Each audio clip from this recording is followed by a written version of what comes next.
Hello. Hello. Hello. Oh my gosh. Wait, let me get rid of our puzzle. We don't even have puzzle active. Hello, everyone. Happy Wednesday. I'm so happy Tuesday. It's not Tuesday. Happy Wednesday, everybody. How's everyone doing today? Okay. Thank you for doing that. Let me fix this. I think I just figured out how I can do it. I was trying to do it yesterday because a while ago I polled everybody and asked them to react to which manga clubs they've been to. 1, 2, 3, 4. Today's 5. You need 3. Give a club. Yes, you did not react to Spirit Circle.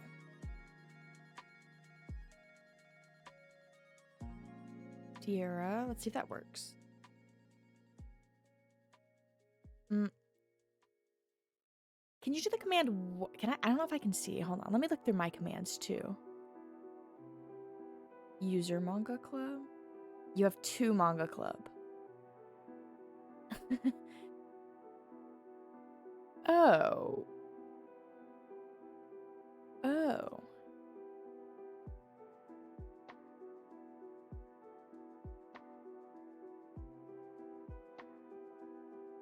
Oh, no, no, no. I want everyone to have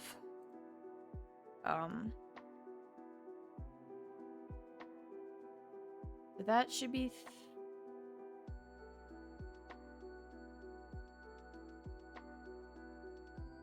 what? What? Okay, oh my.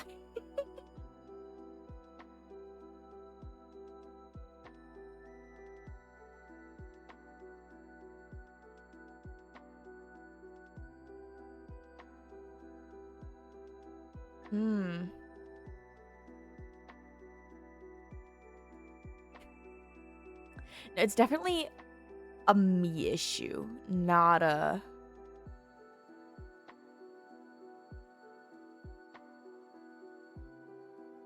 them issue.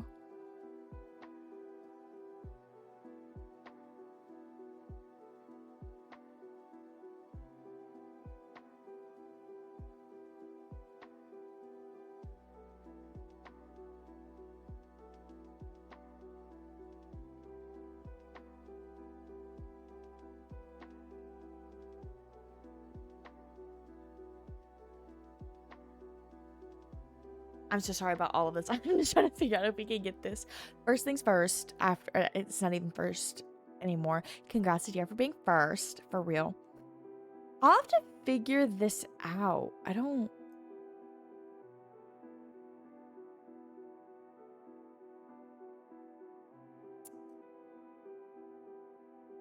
I have that list still. I was just kind of hoping that. What does click retroactively give points do? We set all current points for their currency and assign an amount to each user that directly equals the saved online rate. I don't know what that means.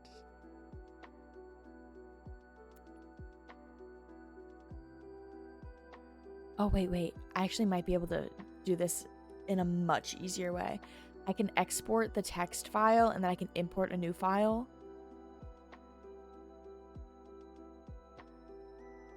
Oh, this is kind of messed up.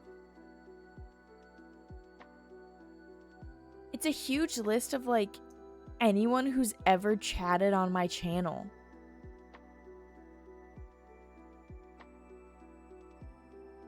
What? Okay. But we are going to be talking about the summer Hikaru Dai today. I have a lot of stuff ready to talk about with this manga. I have a lot of stuff that I've pulled up. I'll do this manga stuff, club stuff later. I do think I found how I can do it.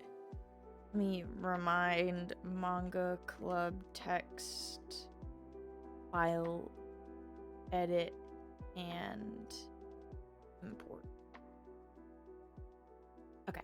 I have that down, so I will hopefully not forget. Because I was trying to do it yesterday. I think if I do it that way, it should be easy. But a lot of the commands, the people have to be present, like in stream to do it. And I don't want to spend all day pushing buttons. We do have a lot to talk about. I say that, but I don't know how long the stream is going to be, but we'll find out. Where's this thread? The summer Hikaru died. I'm going to go through our channel first. Very gay. Very gay. Oh my gosh. Okay. So the summer Hikaru died is a very queer story, right? And earlier I was like pulling up stuff that I wanted to talk about. I was looking at various articles and various like discussion threads where people were just talking about the manga. And I was just Googling like the LGBTQIA themes in the manga or like the queer themes just to see what other people have talked about in case if there's something that I either didn't think of or something that I forgot about. And I just really wanted to see other people's thoughts on that specific topic. And I saw a post. First, it was on Reddit, so I should have known. And second, it just like part of me wanted to go through this person's replies on other posts just to see how foul they were. But the screenshot is in the Summer the Hikaru Died thread in Discord. But so they typed out and posted this on a post where somebody was asking about if it was a BL, because some places it has the BL, which is boys love tag, and some places it doesn't. So they were just kind of asking like, what kind of story is this? And somebody said, I'm the kind of guy when he reads a manga and the sexual orientation of the characters is more important than the story being told, I just drop whatever manga it is. This is not the case. The gay stuff is there, but it's never more relevant than the story or even how the characters are written. The characters could easily be straight or even all be girls, and the story would be equally solid. I highly recommend it. Buddy, the gay stuff is there. It's all gay stuff. What the fuck are you talking about? They just made me mad. I needed you all to know. I was just trying to look for something wholesome. I will say after that, I did find a very, very wholesome post. A Tumblr post where somebody was just talking about how they hate when people say it's not a queer story and then kind of talk about it a little bit. And that just like, it healed the part of me that hurt a little bit from reading the guy on Reddit. But let me scroll back up to the top of this page and let me get over here.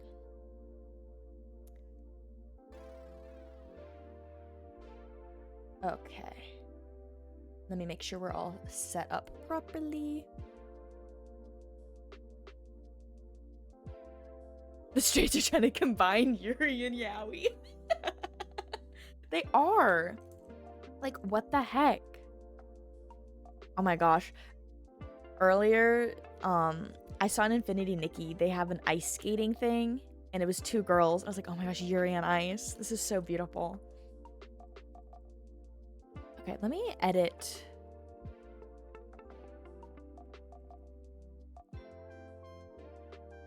My chat widget a little bit, just so we're not missing anything. Okay, I think that will be good. Okay, so, excuse me. Right now, we're just listening. We have some music on. We do have a few videos and whatnot that we will watch later. But first, I want to go through our Discord thread and talk about all of the images we posted, what we talked about. I will say, I extended this manga. It was originally only supposed to be for August. I swear I know my months. It was for August. And then I like completely forgot about it, and I was like, we're gonna move it to September, especially because there were 2 weeks in September. I wasn't super gonna be active because my vacation. So this was a 2-month-long manga that we read, and it was so good. I also know the anime has been airing or recently finished airing. I'm not 100% sure. I've only seen the first episode, So even if you've watched the anime, a lot of the info is going to be very similar. I don't know where the anime ends in comparison to where the manga ends. The manga, or where it's currently at, because the manga is not over yet. It is still ongoing. And I need to know what happens. I need to know what happens. I want them to be in love forever. I want them to be in love forever. I love them so much. They're my little boys. Okay. But see here, I don't know how August is near its end. I've read one chapter. yeah, so I definitely put it off. But we're gonna be going through all of this stuff. So one thing that I know we talked about a lot when we were talking about Our Dreams at Dusk is a lot of the imagery they use to describe emotions, right? And this manga does it too. It does it so well. And it definitely, it makes you feel things too. And I know you could think like, oh, well, all mangas do that. But I read a decent bit of manga and it's not like this. It's not like this. I just really feel like you just, Okay, so a lot of this. Okay, so down here is going to be where all of my posts, and I kind of just posted them all at once. So first we're going to go through the beginning stuff. I didn't look at this beforehand, so I didn't know where I wanted to start. I think, see, look at this. Oh, you can't even see that. Let me adjust my window.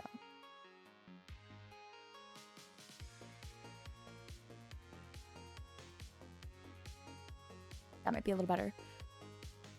You've got a handsome face. They're so cute. They're so cute. This happens a lot, and this is one of the questions that I asked at the bottom of the thread, which we will actually, let me go to these questions real quick. Okay, so the questions that we have: did you like or dislike the characters and why? Did it influence how much you enjoyed the book? Did you trust the characters? How did the author effectively build tension and suspense through the story? How did the setting contribute to the characters and the plot? Was it a place you would want to visit? And then Softy asked, was there a scene that impacted you the most? What are the characters' motives? And how did their motives impact the relationship through the story? And these are all such good questions. And yeah, we're also going to talk about their mixing for sure because, but those questions reminded me with this is part of the setting. They set the scene so well. They are in this small little town in essentially the middle of nowhere in Japan. It's summer. It's hot outside, and it really, really sets the scene. The frequency they use, the bzz, bzz, to reference the cicadas. If you've lived around cicadas, I don't really know where they I don't know where they live, but I definitely have. They are so loud. You step outside and that's all you hear. And it can be kind of relaxing sometimes to go outside and just hear the cicadas all singing, but sometimes it can be so overwhelming just how loud and how many there can be. But it really, really, really, to me, sets the scene between that and then I mentioned this as well, that they all have like their little accents and their little southern twangs that you can see when they talk. And I personally love when authors do that. And no, granted, I don't know. It could be a translation thing. I did not read the original script. I don't know if I've read like an official translation, but it's very, they talk and, very y'all. They have like shorthands for words. It's just their speech patterns are very southern and also very akin to a very small town in the middle of nowhere. I love them. This is such a funny recurring thing is the little cat balls. It cracks me up. I remember when I watched the first episode. I watched the first episode before I read the manga, and I saw the little cat balls, and I was cracking up. There's a few times where you see the little kitty balls, and it's so funny. Oh, here we go. Here they are from the first episode.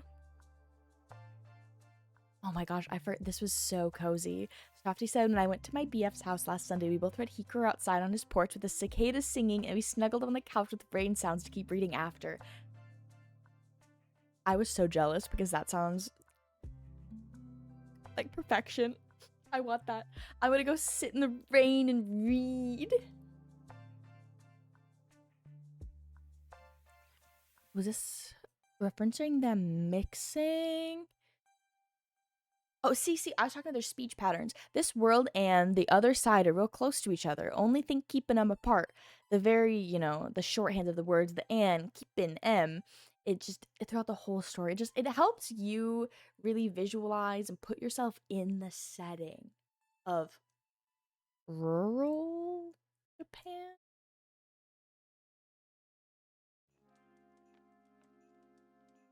Okay, yes, rural Japan. I had to double check to make sure I was using the right words.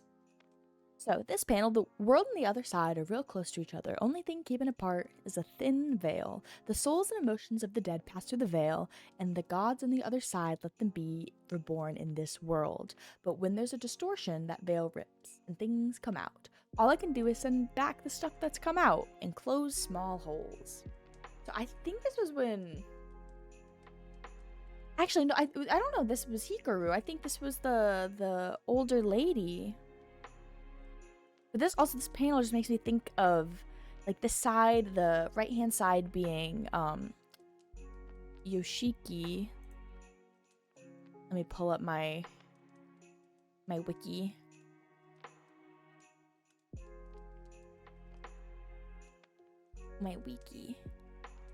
Yeah, Yoshiki. Okay.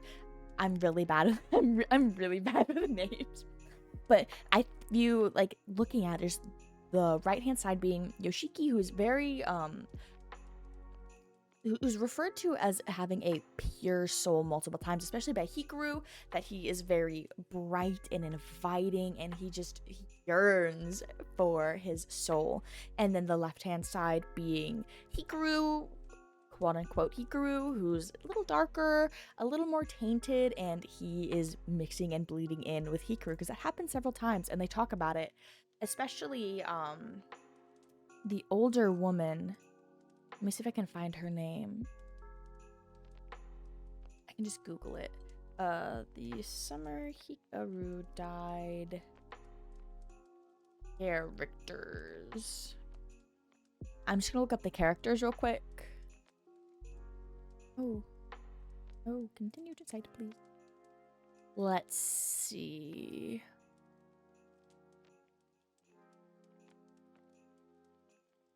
Kurebayashi Rie.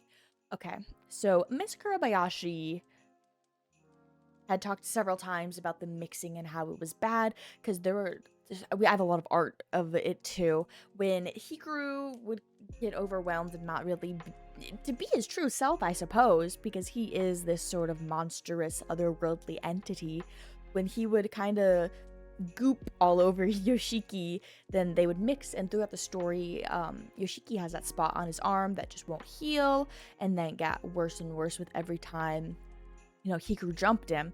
And I know Miss Kobayashi mentioned too, was like, this is not good, you are mixing. And just let me tell you how... Oh, I can't describe the feelings every time that it would happen when Hikaru... Do I have a screenshot? I have to have a screenshot, right? Did I not take a single screenshot? Oh. Okay, hold up.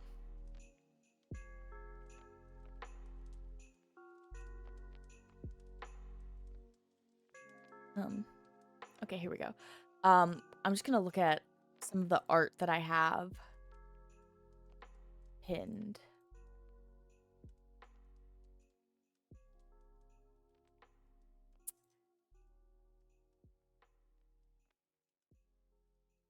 So it's not, I guess I'm so surprised I didn't have any screenshots of it. Did I really have none in here? Hold on, I'm confusing myself now. But pretty much whenever... I thought I had another one.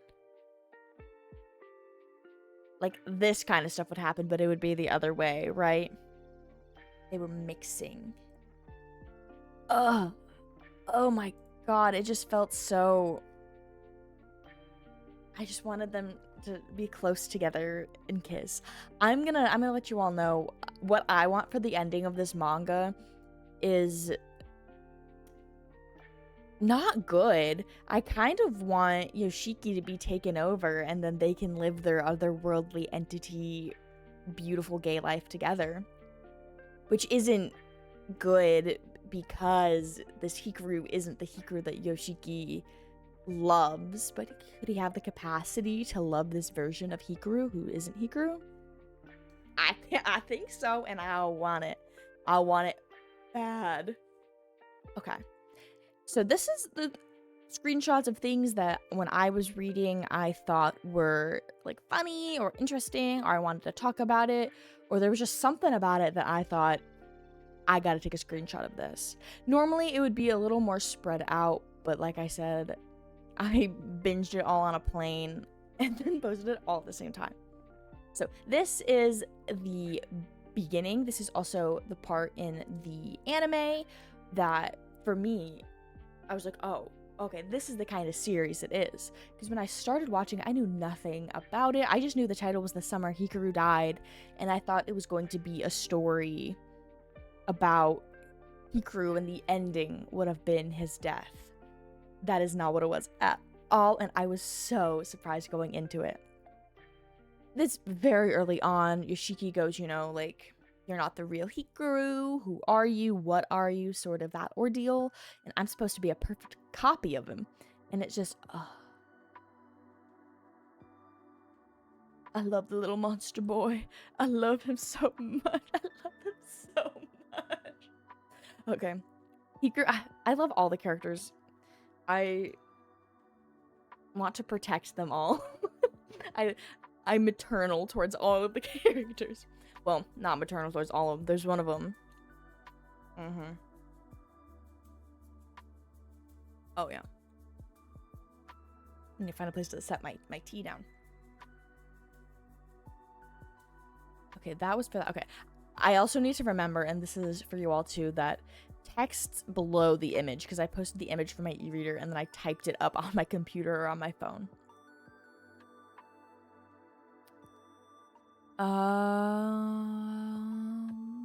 Yeah. Oh wait, or is it you don't want to be away from me? I took the screenshot just because of how wholesome and cute they were. You can even see his little face. That's a little face. Little face he's making. Oh, okay. Gay. I love Hikaru, quote. Oh, no, that's me. That's me talking. I thought that was from one of the panels, but that's just me. Oops, I hit my straw. See, like, just... they're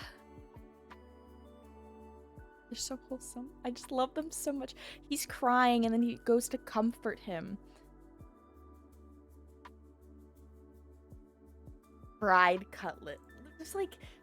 I know he isn't a human being, but seeing his emotions and everything, because he had mentioned, quote-unquote, Hikaru mentioned that he has all of the memories that Hikaru has, but when he does stuff like this, it still kind of feels like the first time, and how he knows that those things have happened, but it's still him experiencing it for the first time. He knows that Hikaru likes these chicken cutlets, but he himself has never eaten one. It's just so interesting seeing everyone else's perception of Hikaru as well, because for the most part, no one super knows that this isn't the real Hikaru, and it's mentioned multiple times that he has had personality shifts. He's not really the same anymore because it's this entity who is trying to pretend to be Hikaru.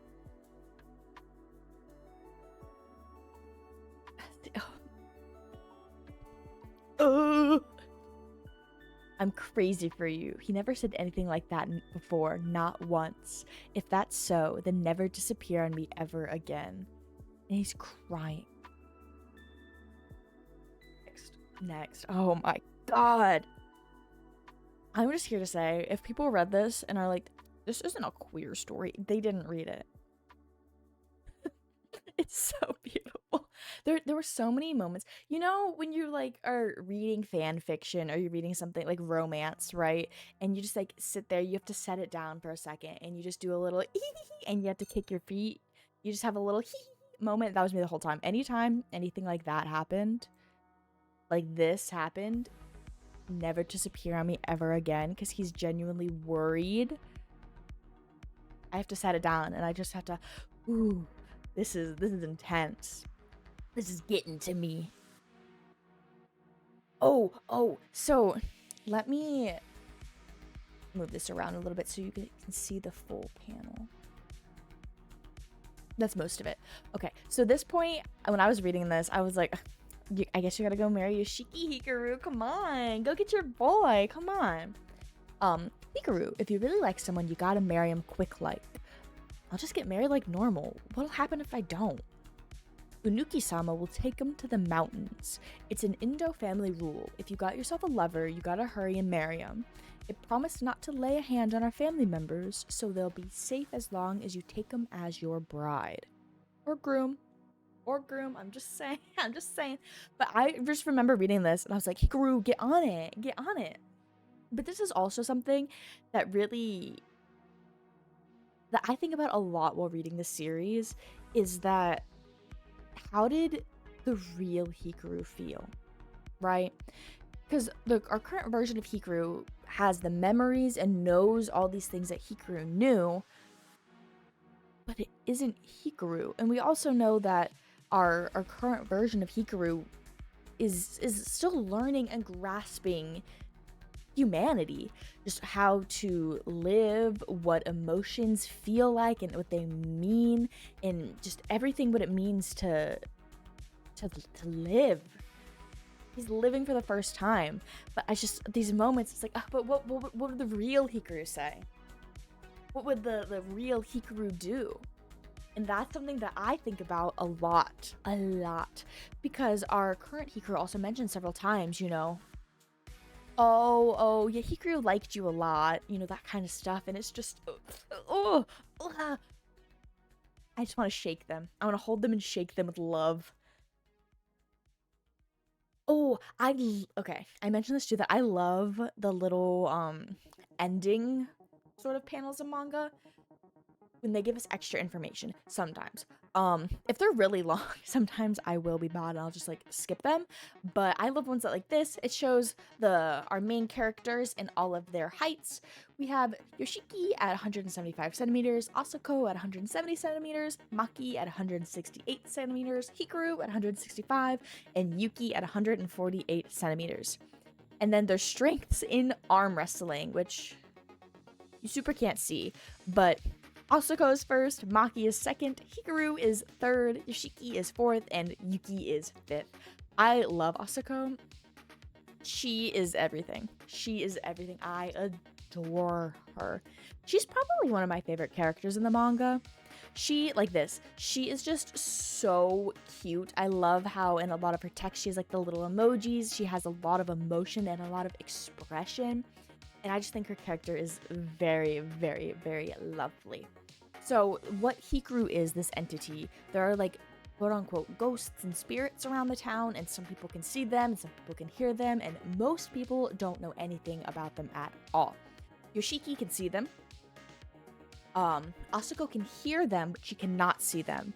And it's mentioned that it's kind of part of her family line. They all were able to sort of like see and hear them, but she can only hear them, which it does come into play and is actually beneficial to her a little later, partially. No, it's beneficial. Never mind. She didn't lose anything from that. Yeah, Asako's expressions are the best. They're so good. Oh, hold on. Move that over a little bit. This is the image that Softy posted, and I just love, I even said that, his dread and spiraling is portrayed. So you can move forward, and this was kind of him wanting to move forward from Hikaru. And that's one of the major conflicts through the series, right? Is that Yoshiki knows that this is not Hikaru, and he has to come to terms that his Hikaru is gone, but he's still presented with someone that looks exactly like Hikaru. And I do kind of feel like throughout the series that Yoshiki has started kind of falling for this Hikaru and kind of getting his feelings jumbled between the two versions. I just want to scream. I just want to scream and shout. Hello, Softy! No, you're good. You're good. Gosh, I will hydrate. Thank you. I made some tea yesterday. I put several bags and some sugar and some water so I could make some iced tea. Very yummy.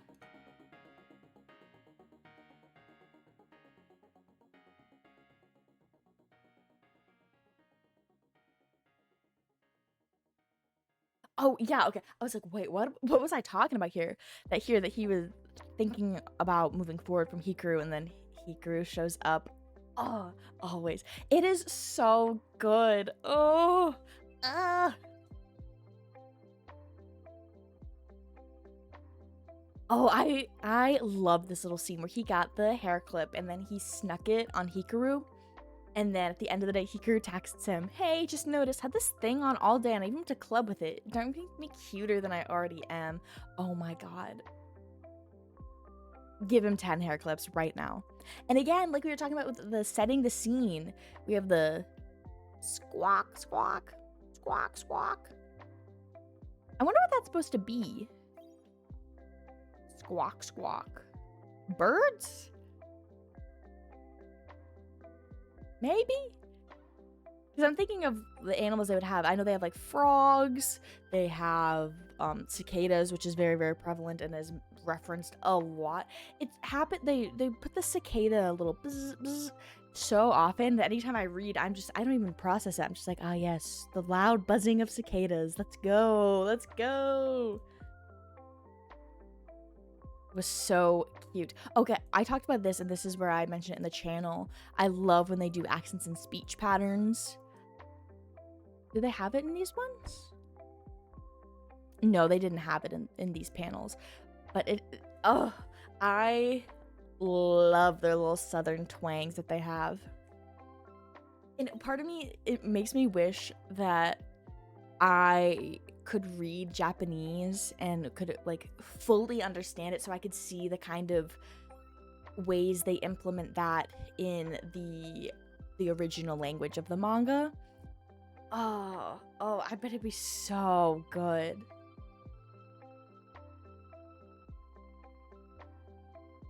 At Tea Break. I think this was I'm not sure. This might have been in one of the extra chapters where Yoshiki was wearing the little hair clip and his sister's like, that's a popular character. Are you gonna give it to me? You have to, okay, bonus end. Like, I actually really want that hair clip. Give it to me. Give it to me now, please.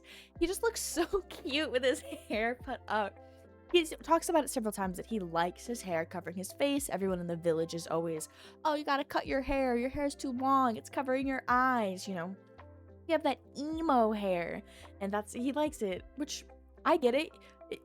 It's a shield. You feel protected by your hair. But he just looks so precious with his little hair pinned up. Oh, I talk about this all the time. I read on my e-reader, which is black and white, and I love sharing screenshots and just being surprised, like, oh, that's color. And sometimes when I'm on my e-reader, I go, is this supposed to be in color? But this is so beautiful. Look at them.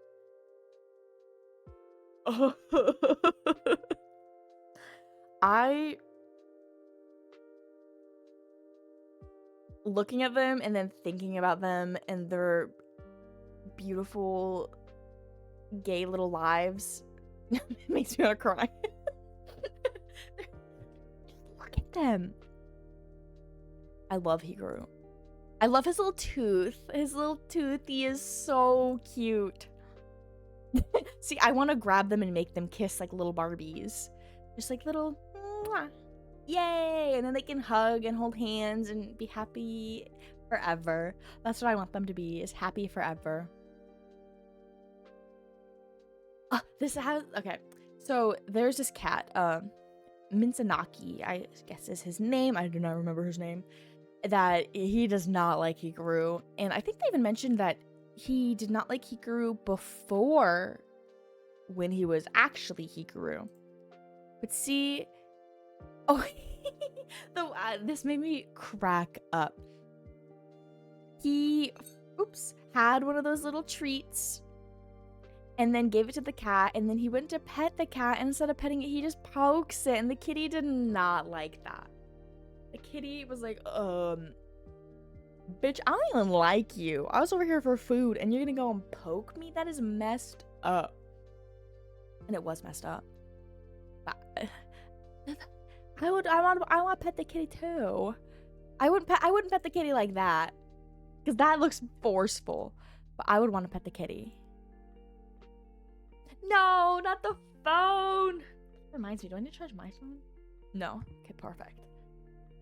I love the cat too, and I love that the cat shows up so many times that it wasn't just like a once or twice sort of they're on the way home and oh, the cat doesn't like Hikaru, but we see the cat so many times, and I love the little kitty.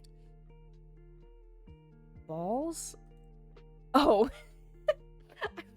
I was wondering how this image related to balls.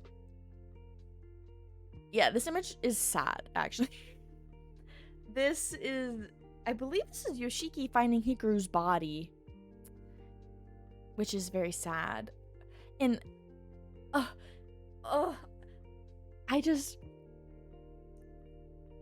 it's hard to comprehend how traumatic all of this is for Yoshiki, and how hard it is for him to grieve, and how hard it is to process his emotions, because it's obviously not normal, right? Typically when someone dies, they're gone, right? But here he doesn't have that. He has the constant reminder of Hikaru, and the Hikaru's still there, and everyone still thinks Hikaru is here, but oh, I want to give him a hug. He needs a hug. He wouldn't, I don't know if he'd like it, but I want to give him one. Please. Get ripped to his BF. New boyfriend in town. This panel is so funny.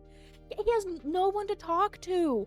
And that's one thing that I kind of hope that in more upcoming chapters will happen, that he'll be able to talk to Asako more now that she knows, and maybe even Maki. I don't remember if Maki knows about Hikaru, but I know Asako does. She does know, because she kind of found out, and then Hikaru tried to kill her.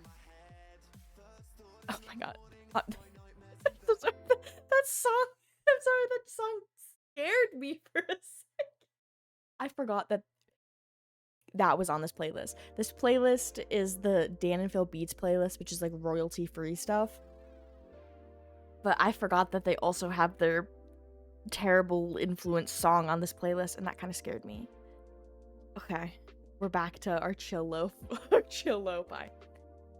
I know he's just stuck ruminating on all of it by himself. And there's Hikaru, but Hikaru doesn't know. He doesn't know what to say. He doesn't know how to help. Back to chill loaf. We're chilling.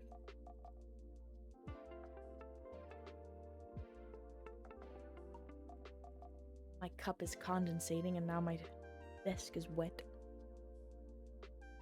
This panel honestly cracked me up. Let me adjust this one more time. So, oh, what am I moving? I'm moving around the wrong screen right now. I wanted to show page. Okay. Why do people around here gotta pry into my family's business so much? Oh, so your folks are still fighting. My parents don't get along, and they fight just about every day. But folks like Yasuburo's granny are always talking about it like they want us to hear them. Speaking of, there was a bit of a fight at Yasuburo's place not long ago. Something about their next in line, Yusuke-kun. They were saying he's sick. And then this is where it's kind of funny. And then Yusuke-kun ain't sick. He's a homosexual. And then Hikaru says, homosexual? Which, it cracked me up reading that. Homosexual? And it just because he doesn't know, they live in this small rural town in Japan. It's not very accepted to be gay, or that's why, he's a homosexual. That's what they say. That's kind of, the town rumor. That's how they're going to talk about him. But it was just so fun. I was just cracking up. Homosexual? Oh, Hikaru. Yes. Yes. So are both of you. Yes.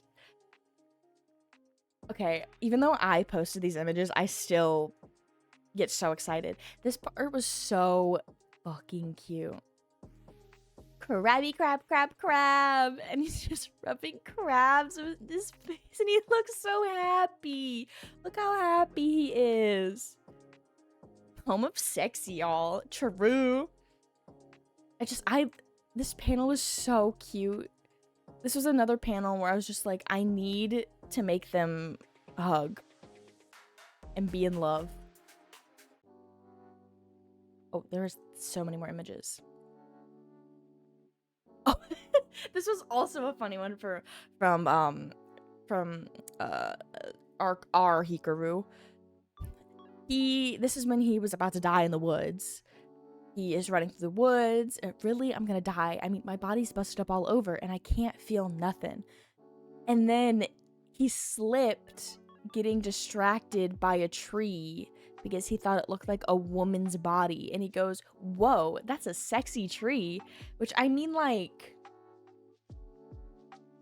she posing. That is a tree that does look like a woman.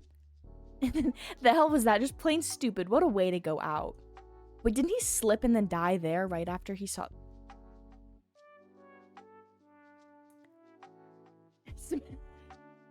Okay, hear me out.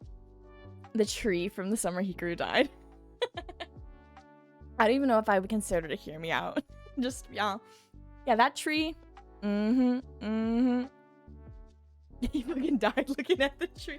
Imagine you're the entity who takes over his body and you're going through his memories and you see his final memory is doing a double take and going, whoa, that tree is kind of hot. And then you die.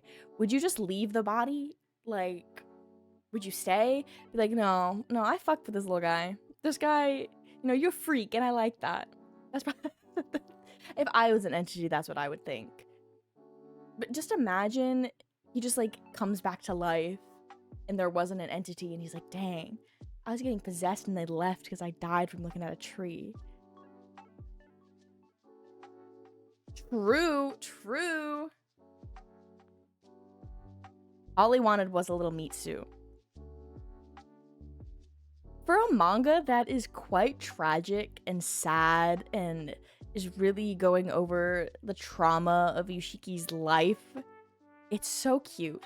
Like, when they were doing their little cooking day and they're in their little outfits, his little fish bandana and his little flower apron, and the sick-ass dragon apron, like, what even is this? They're so cute.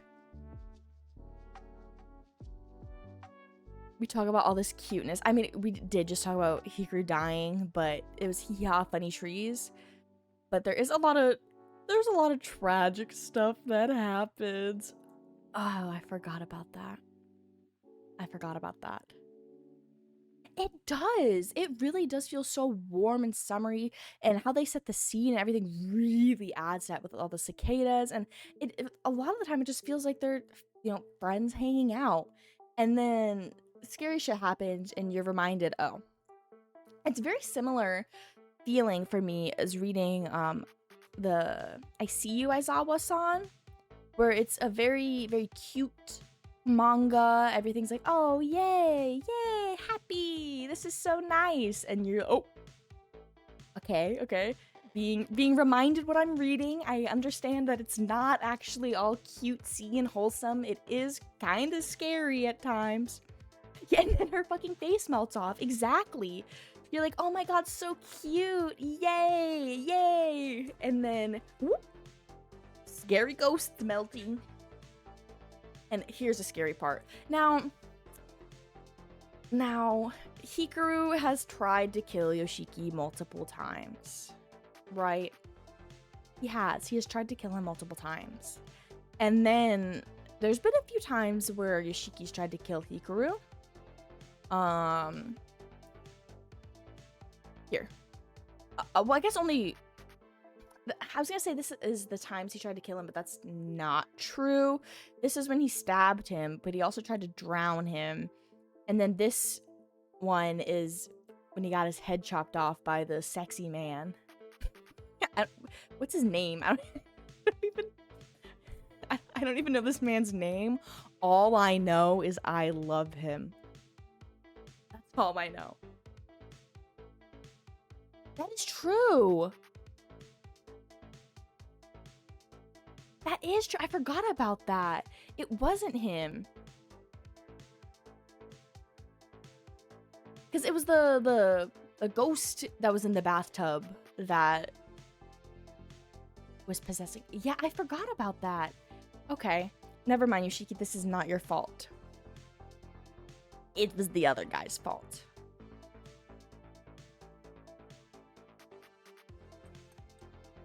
I would hate to have a ghost in my shower that's like the hair ghost. Because what? You made out of my hair that gone down the drain? No, thank you. No, thank you. Ugh. And oh my god. I guess I never thought about it. If these ghosts have other... Like, do they smell? Because I know that, like, some people can see them and hear them, but do they have smells? I feel like the ghost of the drain hair would smell foul. I would hate to have that power. Everyone else can see them and hear them, and I can just fucking smell the ghosts. That would be awful.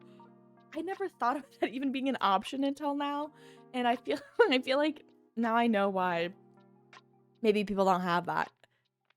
Oh, my straw. Yeah, it smells so moldy and icky. Right? Oh, ugh. And most of them would just smell foul. Ugh, I don't want to think about that anymore. Ooh, icky smells. I don't like yucky smells. I mean, who likes yucky smells? But okay, this man. Let me pull up my browser real quick.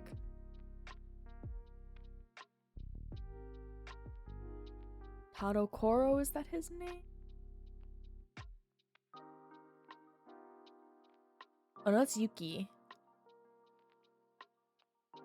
Is it Tanaka? Summer Hikaru died. I swear I literally have a tab up already of this. Tanaka is his name. I love him. I love him. Oh my god. 100%. 100%. I would put him in my dream blonde rotation. He would be chill as fuck. He'd bring his little hamster. I don't want the little hamster sitting in the room. That's not gonna be good for him. But actually, it's a hamster that's possessed by a ghost. I don't know the effects of marijuana on that little guy, but just to be safe, you know, it's up to Tanaka. But they put him in there for me. It's a magic hamster. It's fine. You know what? True. Anytime I see this fine guy, I don't know why, but bark. I gotta calm down. It's getting a little intense over here about Tanaka. Oh, okay, so I mentioned this earlier. About Yoshiki's soul. About how Hikaru loves it and how Hikaru yearns for it. It's so pretty. Oh, okay. I have nothing of substance to add to that other than just noises. See, they show Yoshiki's pure soul several times. It just fills me with happiness for Hikaru because he wants it bad. And I mentioned this earlier too. I want them to both be entities together and live happily ever after. I want them to be happy. Okay, yeah, this is, I spoilered this in the channel, but this is when Hikaru did, or not Hikaru, sorry, Yoshiki stabbed Hikaru. And it was one of those moments too where he didn't really know he was doing it, right? It kind of happened and then he was all, I never put the knife down when I picked it up earlier. I've been holding it this whole time. But he also did mention that it was planned, I guess. He did say that. He did say that they skipped school and they hung out all day because he was planning to do this because he was hoping that it could be the end. Which is, it's so sad, right? Because this was the person he loves and has conflicted feelings about that because he's not living in a very queer-friendly society. It's frowned upon to be gay, and he has these confusing feelings about his former best friend, and oh, I just feel so bad for him. Girls. I love them. I'm falling for you all over again. I want them to kiss as well. I want everyone to hold hands and kiss, okay? Oh, sorry. I'm trying not to clank my straw around so much, and instead I just inhaled air.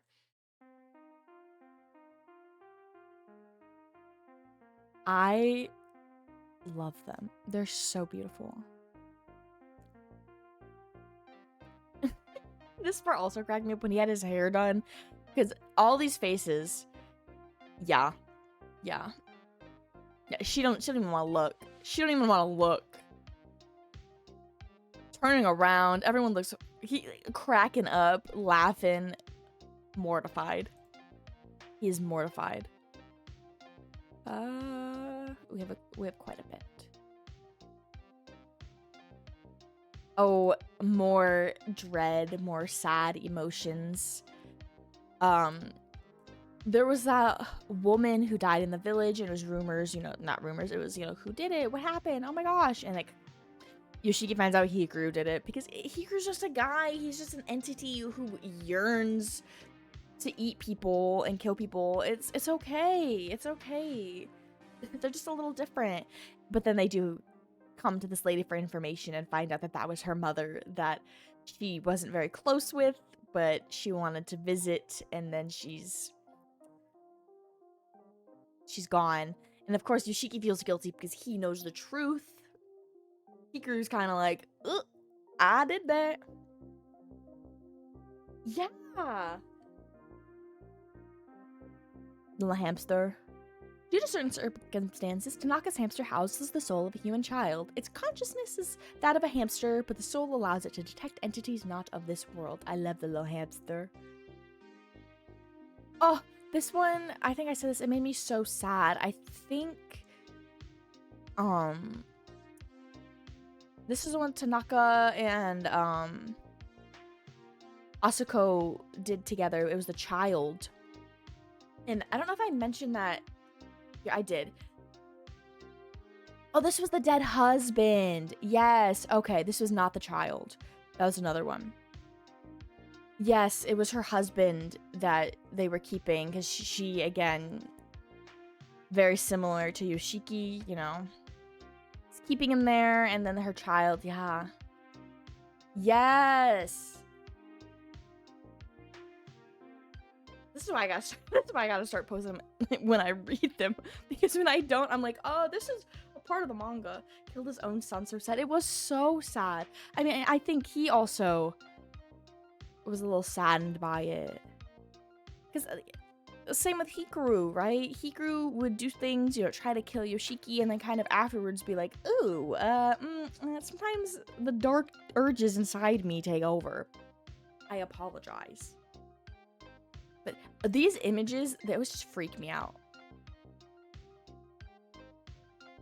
It was more visceral in the manga than the anime. Really? I really need to go and watch all of it to see how everything is shown. Okay, we're about to have an ad.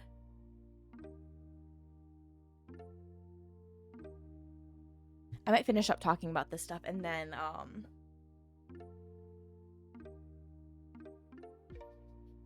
we can go through all the stuff I've saved in my browser. This, I gasped at this moment. When Tanaka pulled up and had that sword, I was conflicted. Because I was like, Hikaru? And I was like, well, Tanaka, you're doing what you gotta do, but Hikaru. Hikaru's fine, mostly. I was so shocked. I was not expecting that. There was a part of me where I was like, oh, I guess Hikaru's gone now. Okay, oops. And then immediately his head, he's just like, hello? Can you put me back, please? That's my body over there. Come on. He was so suave and casual when he did it, too. Just a little whoop, little sword. Oopsies. I did not expect it to happen at all. I honestly, when Tanaka was there, I thought he was, again, kind of just trying to, like, feel out the situation. But no, he was there to kill him. Oh, my straw again. I'm so sorry. I have a straw that's, like, way too big for my cup, and I keep hitting my straw, and it keeps flying everywhere. I need to move my cup so I don't make a big mess. And this was, I think, the panel right after. Where Yoshiki... It's not too loud. Okay, I'm glad, because every time I do it, I'm like, I'm throwing my stuff everywhere. I have so many things on my desk. Oh, gosh. Okay. He sliced. And I wish I took a screenshot of Yoshiki's reaction, because I believe he was distraught, of course.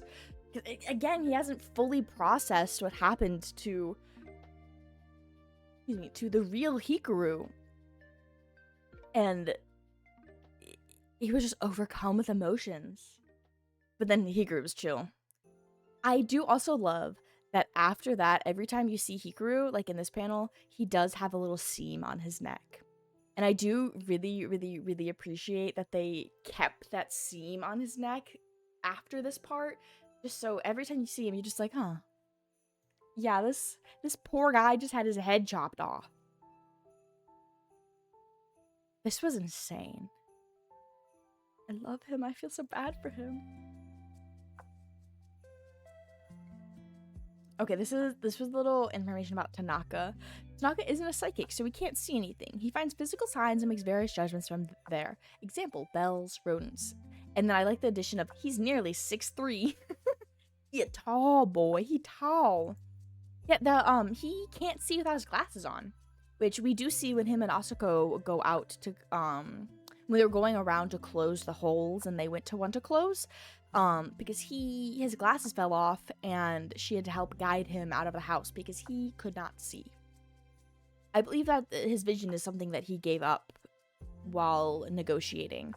That negotiation, he bet his arm, so he doesn't have use of his left arm, I think he lost. See, I couldn't even remember his name when I was typing this out. I said, I gasped when Mr. Man did that. And I was like, his name's Mr. Man now.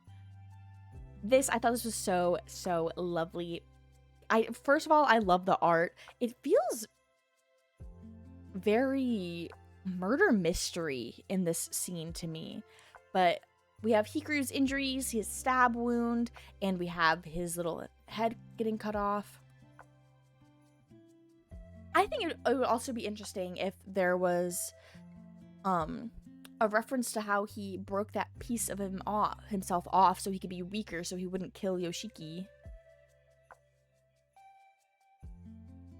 Okay, this is when we learned that my beautiful man is blind.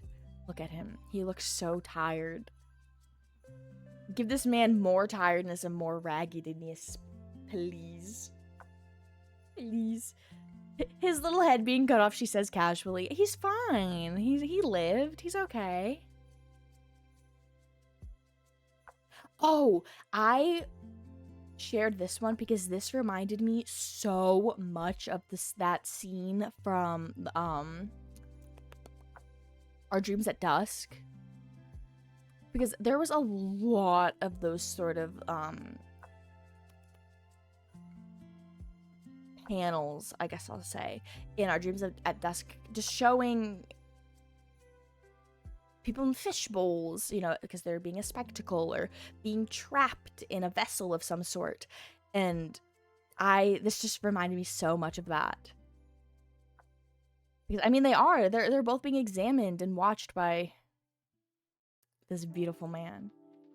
In the beginning, no, I didn't know he was blonde, but honestly, in the beginning, I thought it was going to come out that Tanaka was Hikaru's dad. Because at first, I thought he looked very similar to Hikaru, so I was like, oh, is this man, is he, like, everyone's like, oh, Hikaru's dad's gone, his dad's gone, and I was like, is this his dad? But I assumed you know. It would have been so interesting.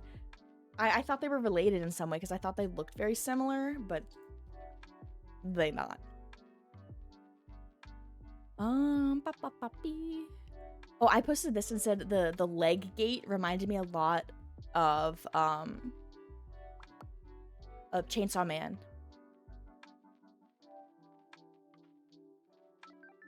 When I read this one, when someone had to go in, like, oh, well, humans can't go in because, you know, they won't be able to come out, and they used to have, like, kids go in there and, like, sew the holes or whatever, and he goes, I can go in there, no problem, see as I ain't human. I was like, no, wait, no, please come back here.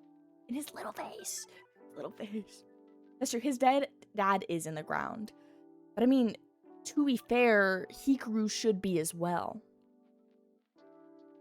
Welcome. See, even little face. I love his little face. Okay, yes. Oh, I'm so sorry. Oh my gosh, don't look anymore. Oh gosh.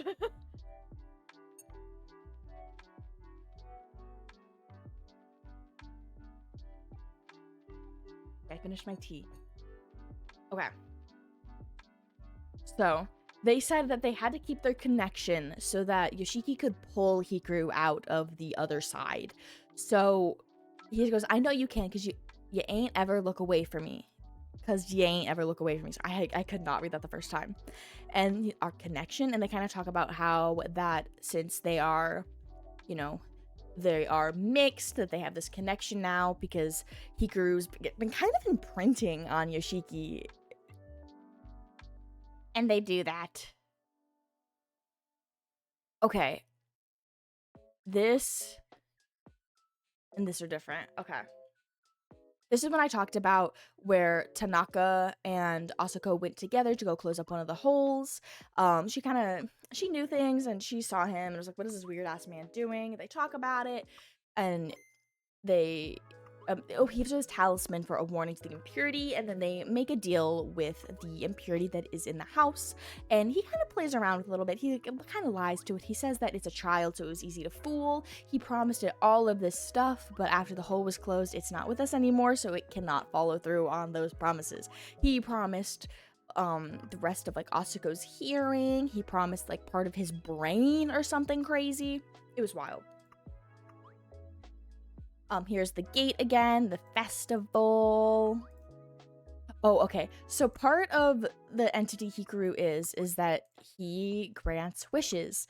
So Yoshiki had a wish to make sure you get back here, okay? And the kind of dread that he has, it was very, very interesting to me to see his kind of like panic that he had when Yoshiki had that wish. This was him cutting through all the legs so he could get to Hikaru. Oh, this is what I talked about, that Asako found out that this guy was blind because they had to flee the house because the gate was kind of getting a little messed up, and Asako turned around and yoinked the man out of the house. She's like, you're coming with me. And then they blew up the house because that's where the hole was and where the entity was. I thought this was so interesting. So the summer Hikaru died. There are the 5 villages, I think. No, there's less. So they bring like arms to one place, they bring legs to another place, and so on and so forth. So this one's like the leg ghost. So this is this Kobayashi with Maki, and she's kind of keep him calm because he's being haunted by these legs right now. He's being haunted by these legs right now that are walking around. And I just imagine you're sitting somewhere and you just see a bunch of legs walking around you. That'd be so scary. And we're almost done here because this is my last screenshot. This was so beautiful. So Maki's family is protected by, I don't remember what the animal was. Something like Serbu or something like that. I don't quite remember.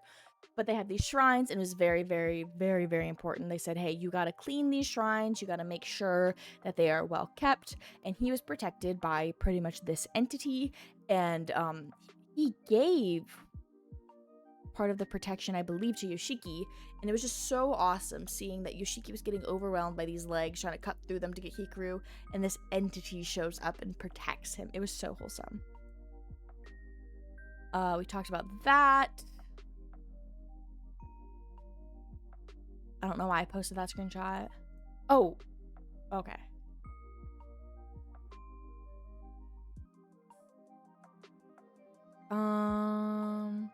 Oh, okay. This was, I wasn't quite sure what this part was going for, but they talked about, they showed that, like, Yoshiki had a dog. And, like, something happened, like, he bit someone and it had to be put down or something. I wasn't 100% sure what was going on. There's an art piece that I wanted to look at for that, too. But here it kind of has it, you know. He feels like he's taking the blame of a lot of what Hikaru's doing. You said you take on Hikaru's sins for as long as you lived, didn't you? So how do you think you're going to do that? You really think you can shoulder it all? It always comes down to this, your selfishness. You ain't got no right to talk about the value of a life. So killing old ladies gets a pass, but you draw the line at kids. Hikaru had already killed Matsura-san. Oh, this is because Hikaru, when he was leaving the gate, almost killed a kid. It seems like when he needs to grant a wish, he needs a soul in exchange, right? So to grant Yoshiki's wish, he took a child's soul. So this is the whole him feeling the blame for all of that. And that's pretty much where we end up. Oh, let me look at these ones. Oh my gosh, thank you so much, Softy. Okay. So this is when he got his head chopped off. And then is he dead? Hikaru? And you see the panic he has. Then his head gets put back on. Yeah, he has the panic. Come on, stick. Why? It won't stay on.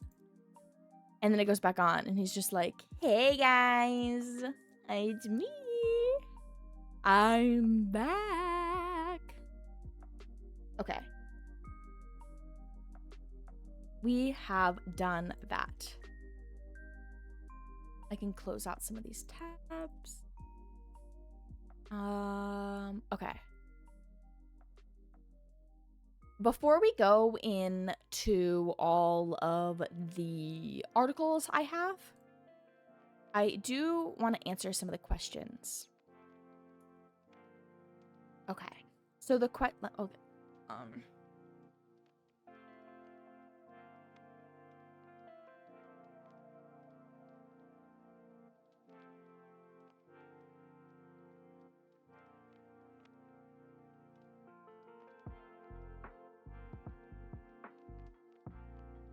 I was too far away from my mic. I'm so sorry. I was talking that whole time. I was talking when I was typing, but I was too far away that I wasn't being picked up. Okay.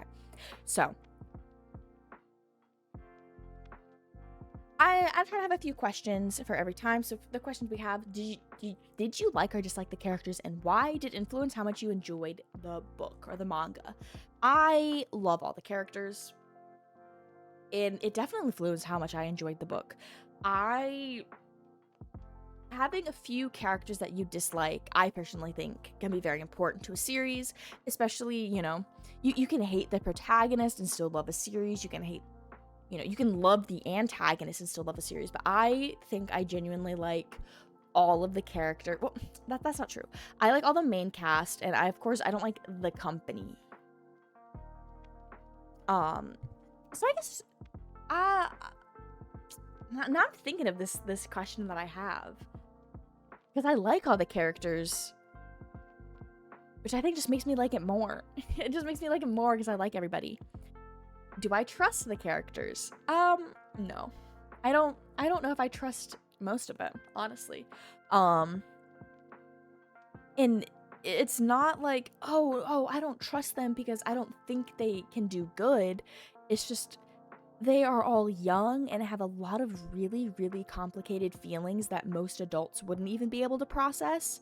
So thinking of that and trusting them, you know, Hikaru is not human. He is an entity that no one fully understands, and he has killed multiple people and has tried to kill Yoshiki multiple times. He is kind of loyal to Yoshiki. And I say kind of because he has mentioned a few times, like, oh, well, if he was an elephant, I wouldn't be able to share an ice cream with him. And then he kind of thinks of that because he said that, you know, he can understand because he can sit and have an ice cream with him, and he loves that, and he like loves Yoshiki, but he thought about, if Yoshiki was different, would I still love him? So I do not trust them. I do not trust them. How did the author effectively build tension and suspense through the story? A billion ways. Definitely Yoshiki and Hikaru's relationship. That has a ton of tension. It has tension from the repressed feelings. It has tension from, I mean, building on the repressed feelings, has tension from him not fully coming to terms with what actually happened. That's tension enough. Yes, play with your plushies!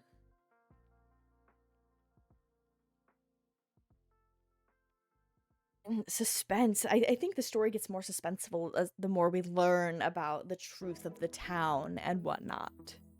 How did the setting contribute to the characters in the plot? We talked about that for like all stream, like the cicadas, it being rural Japan, and all of this kind of stuff really plays into the plot. Was there a scene that impacted you the most? I'm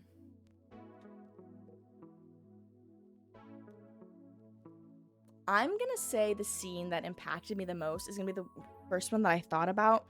Is I'm gonna try to keep it spoiler free. When Hikaru has to go into the hole, that whole scene is probably what impacted me the most. Just his reaction is definitely what I was like, oh, okay, interesting. The character's motives, Yoshiki's motive, well, at least I think, is to have Hikaru. He wants the friendship and he wants the connection and he wants to come to terms with how he feels. Hikaru's motive is he wants Yoshiki's yummy, yummy, delicious, pure soul. Tanaka's motive is, I think, do whatever the hell he wants and get rid of these entities. He works for the company, but he is not a loyal man. And their motive impact the relationships through the story. This was such a great question that Softy asked. It really impacts the relationship because Yoshiki is still with Hikaru because he still sees Hikaru in him, and this Hikaru knows old Hikaru has feelings for Yoshiki, and he's very fond of that, and he likes the connection and he likes the learning, and he also wants his delicious yummy soul. He wants his BF back, but he can't have his BF back, so now he's gonna take care of what little he has left and nurture Hikaru for as long as he can. Yes! Yes! It's definitely, like, I lost the thing that I loved the most, but I still have this little fragment of what it was, so I must protect this. And we see him talk about the morals of it a lot. He brings up so many times about how, oh, well, he did this. Oh, well, he just doesn't understand. You know, he's new to this world. Oh, well, he did this. Oh, well, it's Hikaru. It's what I have left of Hikaru. And it's just, oh, little baby. Little baby. Okay. So I have a few articles, kind of. I have one article. When I was looking up things, and I first was gonna pass up on this Crunchyroll article because I was like, oh, whatever, Crunchyroll. And then I saw what the first section was about, and I decided, oh, I actually do want to read this. So, okay, I will say the article is titled, Why the Summer Hikaru Died is a Compelling Read for Pride Month. I will post the article here if anybody wants to view it. I will also post all of the stuff that I will talk about in the channel.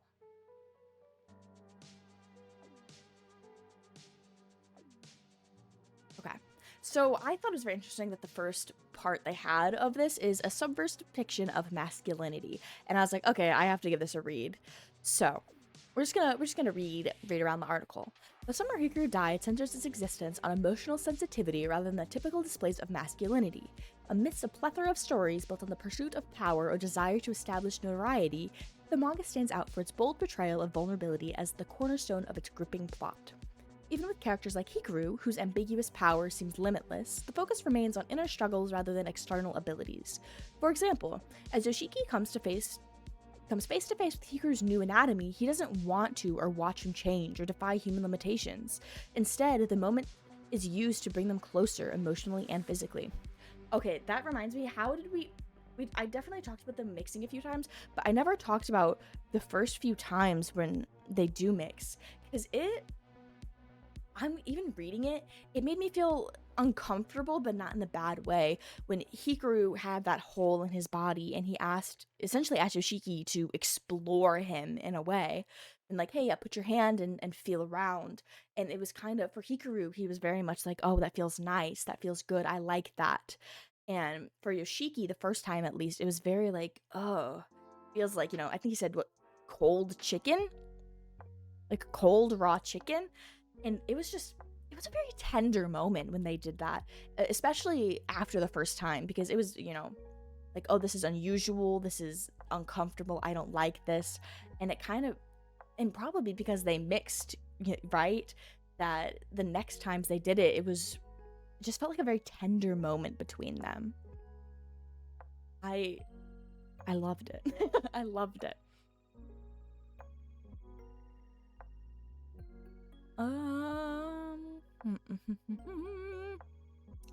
As its subverts traditional depictions of masculinity and embraces concepts like emotional sensitivity, The Summer Hikaru Died also demonstrates that it can resonate with queer audiences by bringing fresh, open-minded suggestions into mainstream media. To prove that point, Yoshiki even goes as far as correcting someone who ignorantly labels a queer character while detailing how he hopes to leave a closed-minded village, offering LGBTQIA readers an unexpected ally. Essentially, in a landscape where masculinity is often synonymous with strength, dominance, and closed-minded thinking, The Summer Hikaru Died carefully presents a progressive interpretation that highlights emotional awareness above all else. This sincere approach does not only enrich the storyline, but also challenges societal stereotypes, offering a more inclusive representation of diverse identities within the general dire context of the horror genre. True. They are some gay boys in the horror genre. One thing, they do talk about the emotional sensitivity, because we do see a lot of emotions, but, and the story will probably get there, but I really want to see, I don't know, I was gonna say I want to see closure,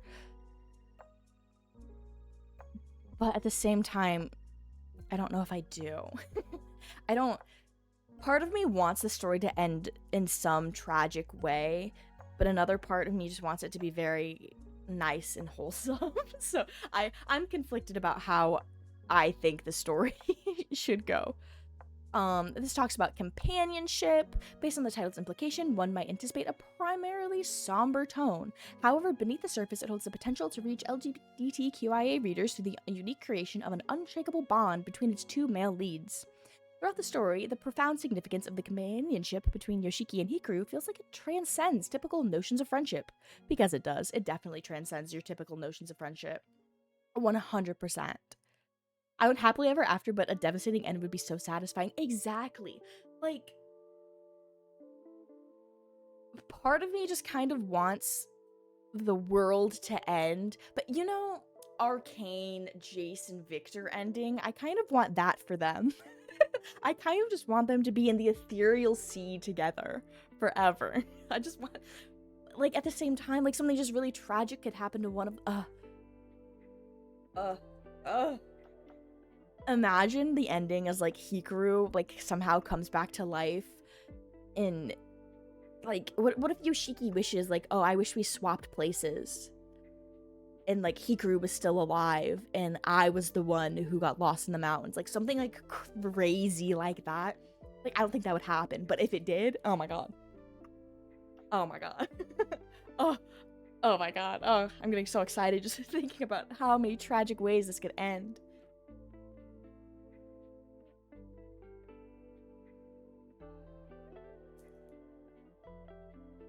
I was asked to check my partner's Tamagotchi, and I did not realize that their Tamagotchi was in the same room as me. So I'm gonna check this while we read. Transcends typical notion of friendship. It delves into a complex emotional dynamic and deeply consuming emotional connection that isn't defined by a label. It's simply evident that they are always thinking of one another, and they would gladly put each other first under any circumstance. Oh my gosh, that's oh my. Yeah. I need to go back and rewatch Madoka Magica, like, really bad.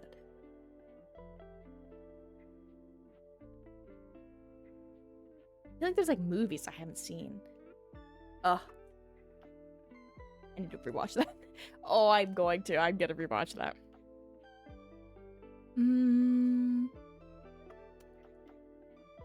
Okay, this is kind of what we were talking about earlier. To elaborate upon the realization that Hikaru has changed on a fundamental level, Yoshiki is faced with a dilemma about being able to trust the entity. However, due to Yoshiki's unwavering affinity for Hikaru, he repeatedly places himself in what could be perceived as danger just to remain in his presence. Hikaru, on the other hand, doesn't entirely understand what he's morphed into. Still, the one thing that provides him clarity is a tether to Yoshiki, leading him to literally offer up a piece of himself. And he did, which was, like, so romantic, that Hikaru was like, I am so dangerous. I could have killed you on multiple occasions, so I am going to weaken myself so I do not harm you, and I'm going to give you that piece of me. There was a bonus chapter that was talking about, like, oh, what would have happened in certain scenarios. Like, oh, if Yoshiki did this instead, or if this person did this instead, and it was just like, death. He would have died. He would have died here. It was crazy. I love her. I love her. Okay. This part of the article is unconventional representation in a unique world. Outside of its emotional reach and genre strengths, The Summer Hikaru Died pursues a nuanced representations of LGBTQIA themes by incorporating elements of identity, fluidity, and even the perception of gender through its colorful lens. Hikaru's unexpected self-reflective journey of change and identity serves as a vehicle for understanding diverse queer experiences, encouraging readers to discover a new perspective. At one point, the titular character reluctantly admits that he doesn't feel at home in his own body, struggling to live up to a facade for others as opposed to uncovering his own identity.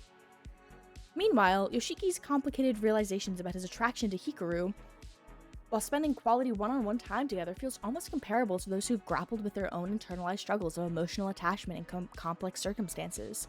We see this as other supernatural entities make their presence known, so much so that adults in the town grow concerned. Have a good dinner time!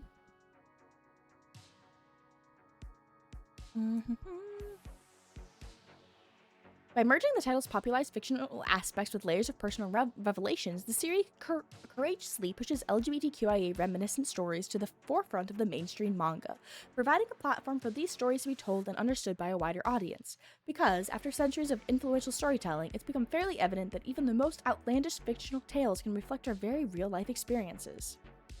Yes, honestly, when I got to this section, I thought I was gonna talk a little bit more about the representation in the manga, but I remember talking to my friend before I started The Summer Hikaru Died, and he told me that, like, it was BL. And I was like, are you for real? Or is it like every other BL media that says it's BL and then it isn't really? Or like it's kind of, they kind of hint at it, but like nothing super happens. Like, is it queer overtones or is it actually like a queer piece of media? And I remember him telling me like, oh girl, it's gay. Like it's gay. I was like, okay, I'm sold. And it definitely is. It definitely is. Let's see what this part is about. Okay, this one's about bringing LGBTQIA themes into a horror arena. This is seen through key moments like Hikaru literally opening up to Yoshiki in a sincere yet terrifyingly physical way. Or there's a constant conflicts that arise between the pair due to a fear of the risks associated with being vulnerable, enhanced by the possibility of an imminent, gory disaster. They're all very universal themes that you'll find across queer stories, but these ideas are definitely escalated by the title's rich horror backdrop. That is so true. Just, like, if we were to remove the horror element of the summer Hikaru died and really just thought of it all as this whole piece about growing up queer and non-queer spaces, because Yoshiki is growing up in this area where it's not okay to be the way he is, so he isn't coming to terms fully. He's kind of repressing his feelings, and in the summer Hikaru died, the big disaster is all these entities take over, the world ends or whatever. But to a queer youth in the rural, I'm gonna say rural South. I don't know where they quite are in Japan. But it could feel like, oh, if people find out that I'm gay, my life is over. So it's very. We've removed the horror element. The story still stays true. I need to consume more of it. I'm not a big horror person, but if you make it a little gay, I'll read it. Okay. Did I? Oh, I'm zooming in more. I had this opened. Oh, I had this open because we had this. Yeah, and I didn't grow up in the South, but it was very like Southern vibes. Like we had bring your tractor to school day, like that kind of stuff. And while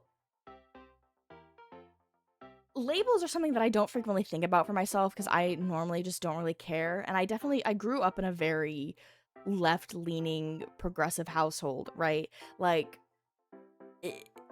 gay people were never a mystery to me, even if I was never around them at school or whatnot, because it was just like, oh, people can love whoever they want to love, because that's the household I grew up in.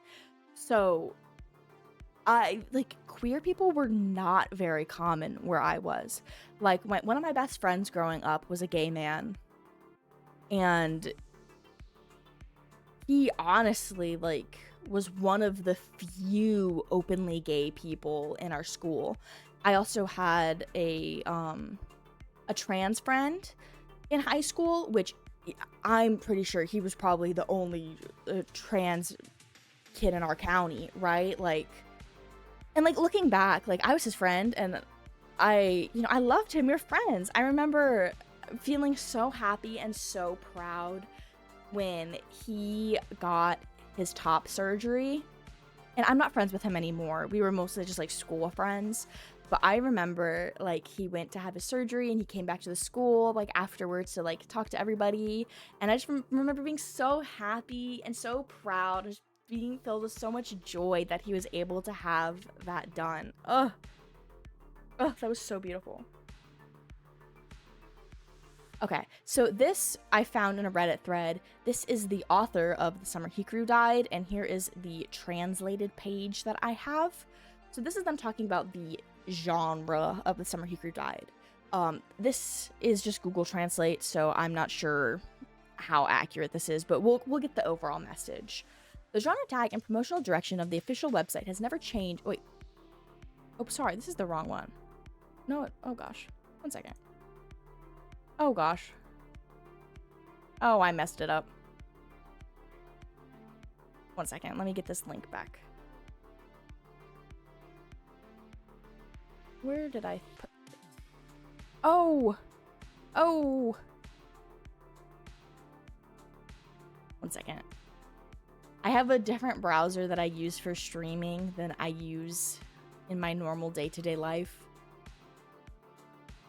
But I forgot that I went into a different section. Here we go, okay. My opinion remains that the genre of The Summer Hikaru Died is something that readers are free to decide for themselves, but I believe it should be a story that sympathizes with people who have been left out of stories about love and sex, so I describe it as a coming-of-age horror. I think the key is the fear of not being able to be quote-unquote normal, of not having a place to belong, which is something that is common to many people regardless of their background. I think it's fine for queer stories to exist that aren't romance, so officially, we've tried not to position it as a romance story from the start. Also, I think the idea of, quote, not understanding romantic feelings or sexual desire, end quote, is an important premise for a queer story.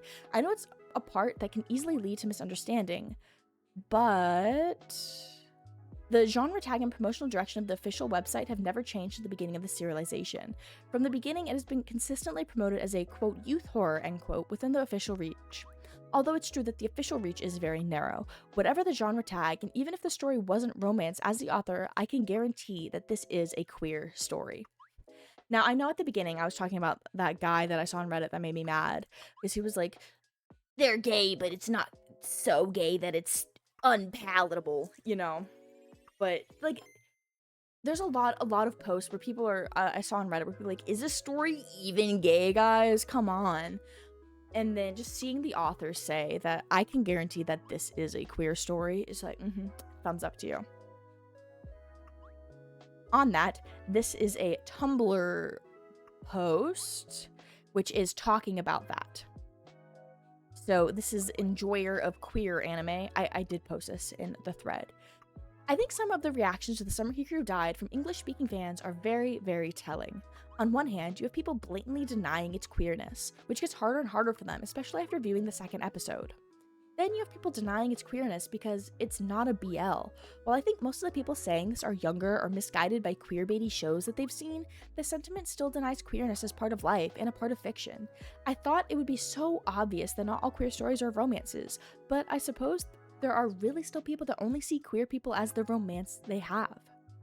But then there's my least favorite type of person, who recognizes that the characters are queer in some way but deny the fact that queerness, especially Yoshiki's sexuality, is woven into the fabric of the story. If Yoshiki wasn't queer, The Summer Hikaru Died would not be the story it is. Most of its themes would cease to exist. The amount of people I've seen say that The Summer Hikaru Died may have a gay character, but it's not impactful to the plot. The story's about grief, not LGBT stuff, is horrifyingly sad. And the fact that so many people still racistly think that being queer is a Western invention is even sadder. I've seen people say that, oh, of course the author didn't mean for this to be about sexuality. They're Japanese, is gross. Especially when Mokumokuren themselves described The Summer the Hikaru Died as a, quote, queer story. Anyway, I'm annoyed with people as per usual. I love that more and more people are getting into the story, but it truly makes me upset to see that people try to take an explicitly queer story and water it down. At least we have this. Nobody's ever touched me here before. And I even like that Reddit people are calling it the fisting scene. Wait, I didn't read that. I didn't read that last line. The fisting scene? Oh my god. But reading that, it was just so... I felt like I needed to, like, look away, right? Like, oh, sorry, guys. Like, I'll give you your privacy. Those kind of people are annoying. Like, we're not delusional. It's a queer horror. Yeah, like, you're just showing me that you're not fully comprehending the story, and maybe you need to work on your comprehension if you're gonna read the story and go, it's not a queer story. Like,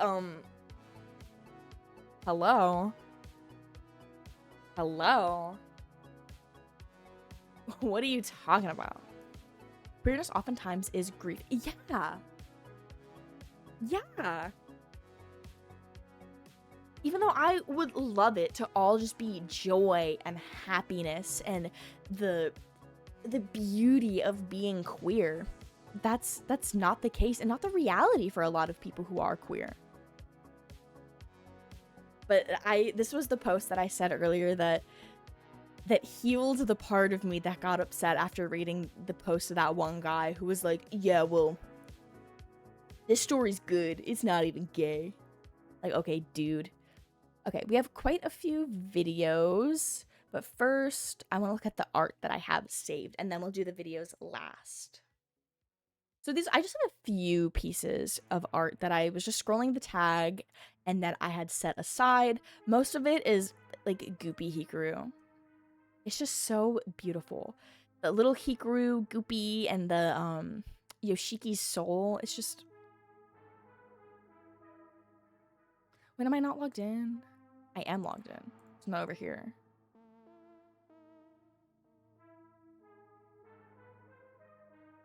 Okay, we're gonna be reblogging all of these. So I love this one. This one, very similar. Goopy. I love it. I love it. I love also all of like the different interpretations of... I don't know what to call it other than Hikaru's goop, so I apologize. But I just love the artistic direction that a lot of people take for it. The colors are like all different. It's all in different ways. It's so beautiful. Like I look at this and it also almost makes me think of a butterfly, right? With the colors. It's so beautiful. Beautiful. Okay, this is the one I was talking about with the dog, but I think this is more of talking about yeah. How can you get rid of the wolf when it's one of the only things you have left of the lamb? I think that's Hikaru. It is Hikaru. Because Hikaru was this wholesome, kind of idiot boy, and then he turns into this very, very dangerous entity that is unknown and spooky. He's a little spooky. Oh, I was not logged in when I pulled that up earlier. Oh wait, this was cute and I wanted to look at this because I hadn't seen this part of the anime. Oh, this is so small. Can I zoom in? I can't zoom in. He's dancing. Miss, he's dancing. I just thought that was so cute. And then he gets beat up. He only likes me when I have squeezy treats. That's true. He did only like him when he had squeezy treats. See, this was another one where the goopy. This also is very beautiful. Reblog. Just look at that. Oh, this post made me a little sad. This is daytime, nighttime. This side, it says, smells like Yoshiki. And Hikaru is so happy because his little pillow is like, oh, it smells like Yoshiki, yay! And then Yoshiki smells like Hikaru, and it's the sadness and despair because it's not Hikaru. I'm gonna reblog this one too. Yes. Yes, reblog it all. This one cracked me up. the little fox into the little shadow Hikaru, and then little socks. Here they're making the comparison of, I love that in Japanese folklore, foxes are usually seen as protective spirits. Hikaru's literally been trying his best to protect Yoshiki from all the impurities, and also them having the ability to shapeshift. But folklore aside, I love how cunning and curious foxes are. I think it fits Hikaru and his curiosity and a certain playfulness perfectly. Anyway, Foxaru is so cute to me. It's just so cute. Thank you, beautiful Tumblr people. He is always sad and alone in his freaking bed. We need to get him some plushies, okay? We need Yoshiki to get some plushies, some nice comforting friends that he can have so he isn't all sad and alone in his bed. He at least, if he's sad, at least he won't be alone. He can have a little plushie friend. I wanted to look at this one because cicadas are a big part of the story for at least the setting, and I thought this was so awesome. Little like, is it de-shelling or is that like a ghost cicada? The summer Hikaru died. Welcome to the new flesh. Oh. Oh, somebody made this. I think this is out of clay. Some emo kid dropped this at dinner. Oh, at a diner. I'm sure it's nothing important or anything. Ew, I moused over and I think that was like the opera AI. Get out of here. Icky, icky, gross. I thought that was really cool. I'm also gonna reblog that. It's shedding. Okay, okay. Yes, they do shed their shells, and I've seen their husks everywhere. But since it was like bluish, I wasn't sure. I was like, is this like, is he shedding or is he a little ghosty guy? They do have beautiful wings. I've seen so many people online who make art out of cicada wings, and I've seen a lot of people ask like, hey, if anyone has any extra cicada shells or wings, I will take them. I will take your extra cicada parts.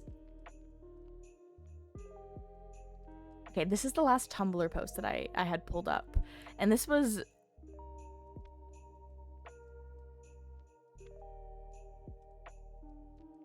just cute. I just thought this was cute. Oh, I didn't realize these were each different elements. Oh my gosh. Oh my gosh.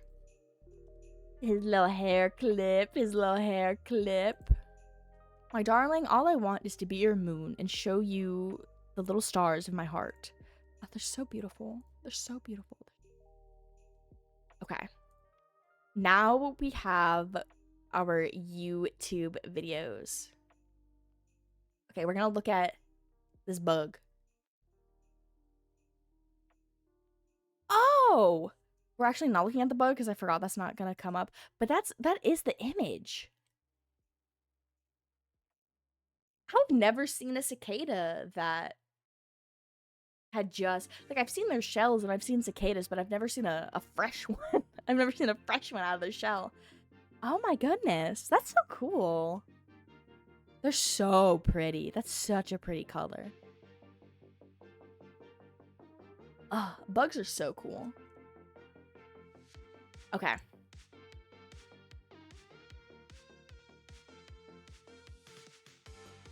They're so soft. They look really soft. They look kind of grubby. Oh, that's so cool. Okay, before we get into the YouTube videos, I need to be on Tamagotchi duty for one moment.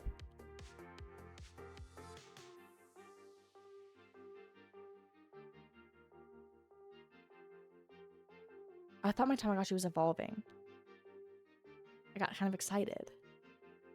Wait, why is my Tamagotchi sad? You're not allowed to be sad. Sorry, we will get right back to this. My Tamagotchi is supposed to evolve soon, and if I want him to be the guy I want him to be, I can't have any care mistakes. He has to be perfectly happy.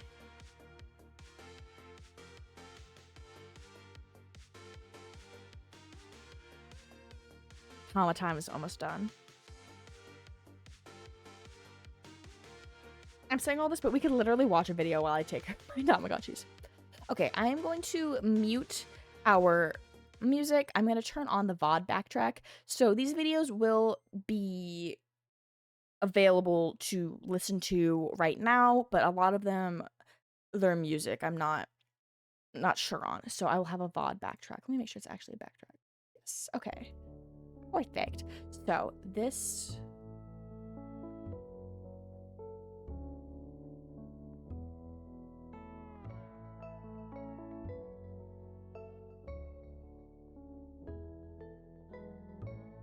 Yes! Look at that. Look at that. This video, it really... I think they depicted, like, the elation that Hikaru felt when that happened very well. Oh.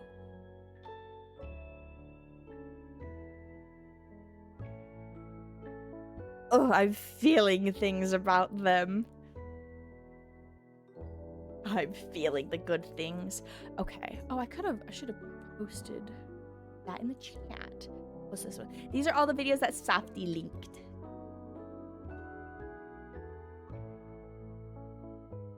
Her subtitles are on.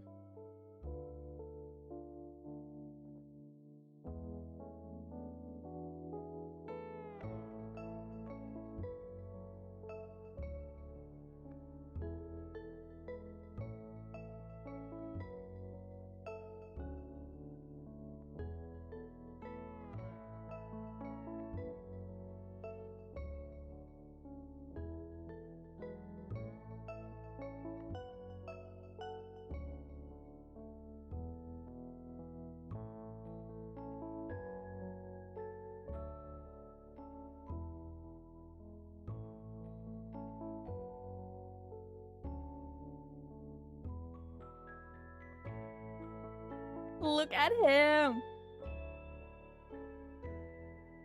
Oh, God.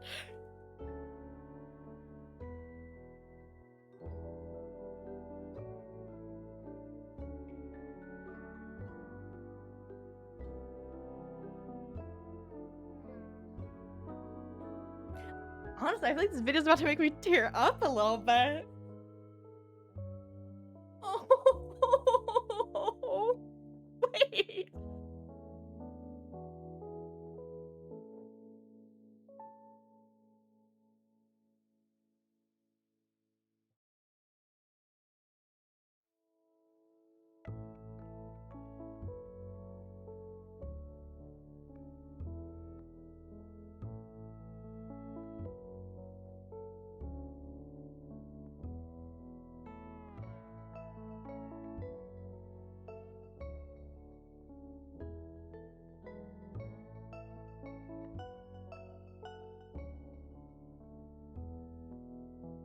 This is so sad.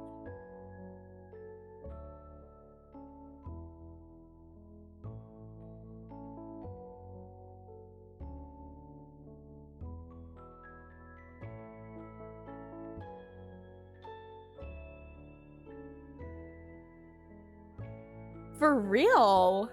This is their song. This is their song. That was so sad.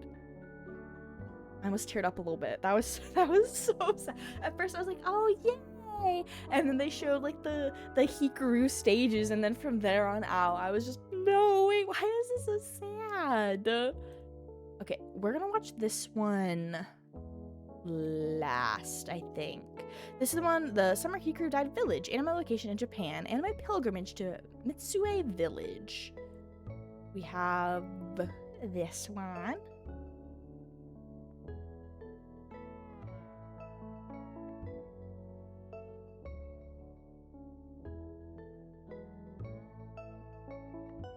Ba-da-ba-da-ba-ba.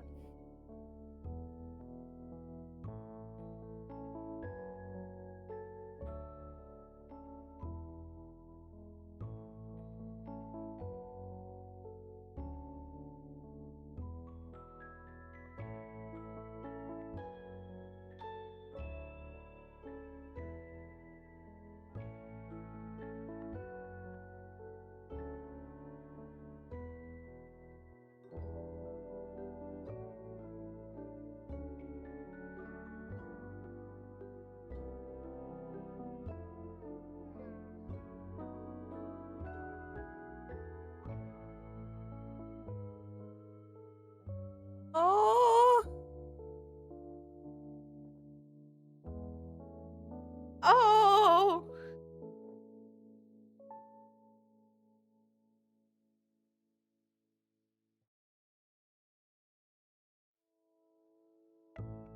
I apologize for the howling from me, but oh my god.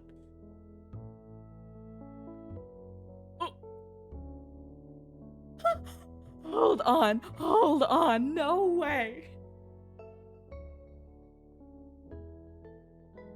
No way they just did that. I have to go back. Whoa. They really did that. They really did that to me.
Oh my god.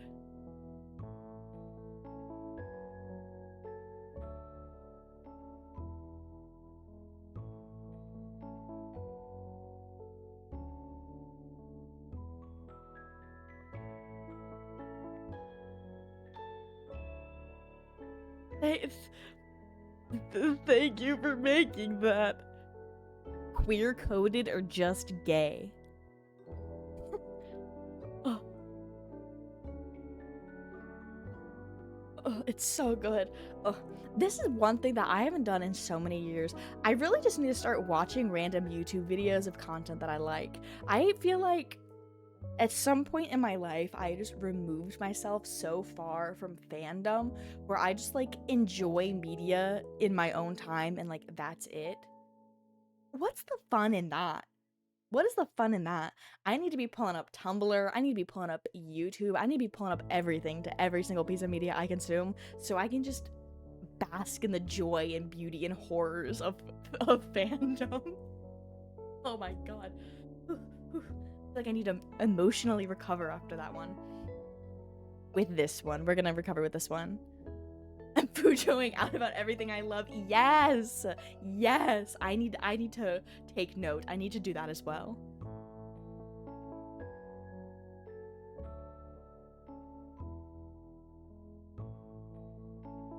Oh, let me...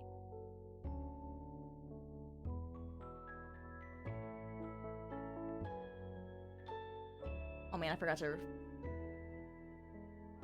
Oh! Oh!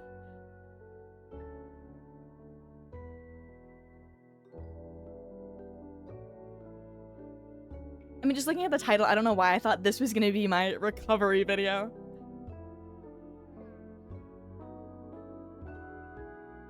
Oh, he's a little doofy.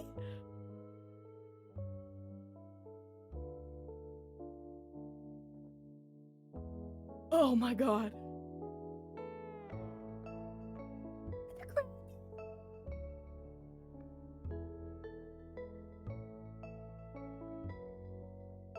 I am not recovering. They have the little crab. This is the bird that they both took care of together.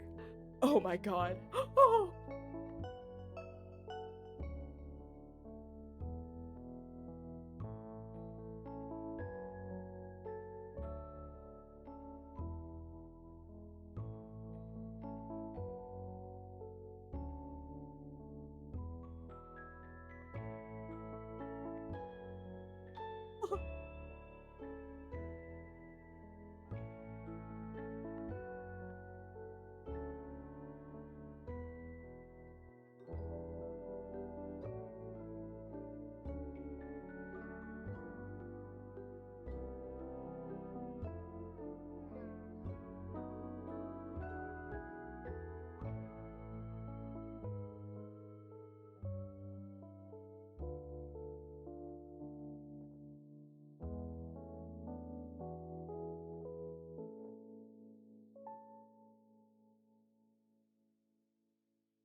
Oh my god, wait, yeah. Oh, wait. Oh. Oh. Whoa. Oh, whoa. Oh. Hikaru, little baby.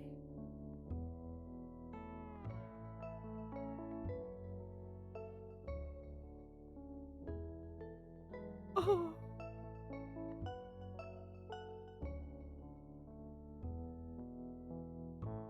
I'm not recovering. Oh.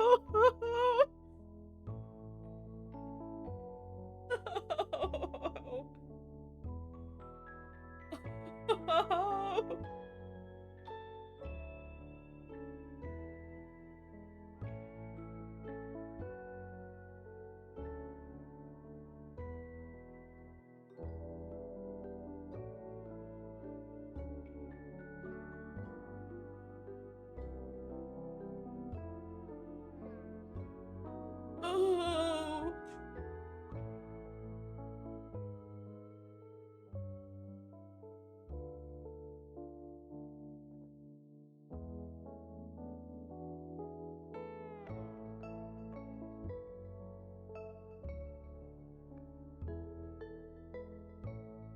my god.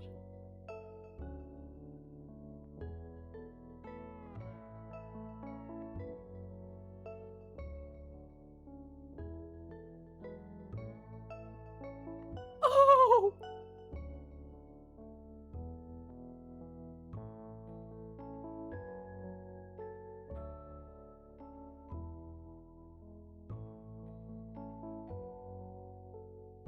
This video feels so mean.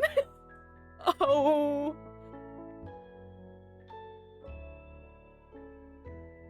Oh. Oh. Oh my god.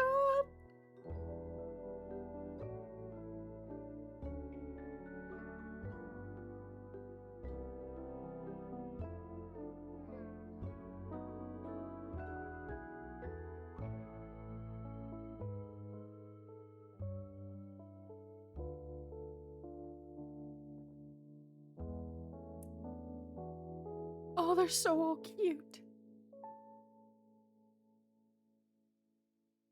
Oh my god. That...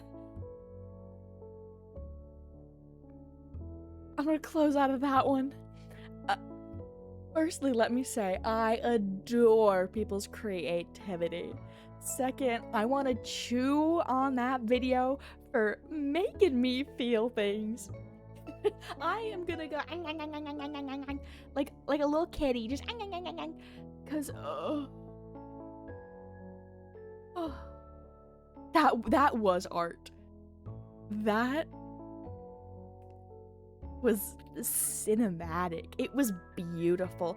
It was it didn't even connect in my brain that those were their souls, and then you said that, and then they had the whole part, and then it was you know, our version of Hikaru, not true Hikaru, the entity, and then I had a little tear. Oh my god.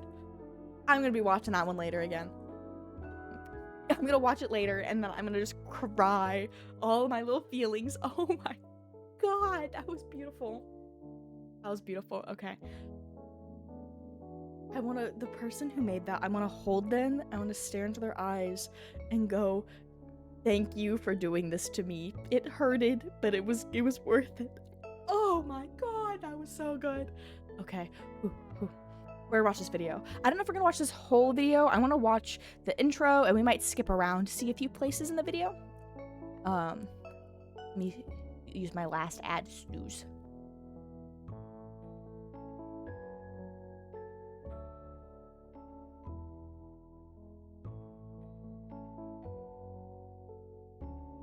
It did hurted just right. It really did. It hurted in the place that it was supposed to.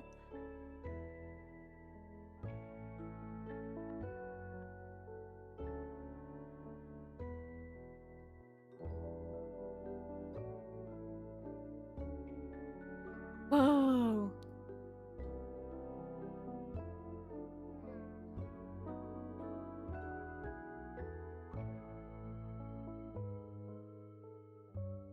Oops.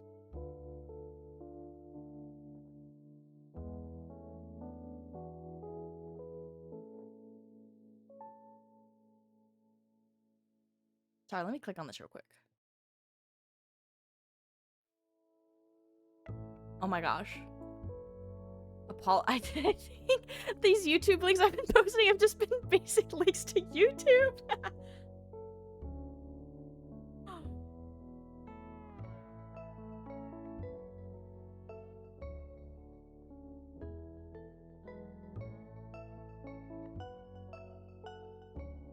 Whoa, that's cool.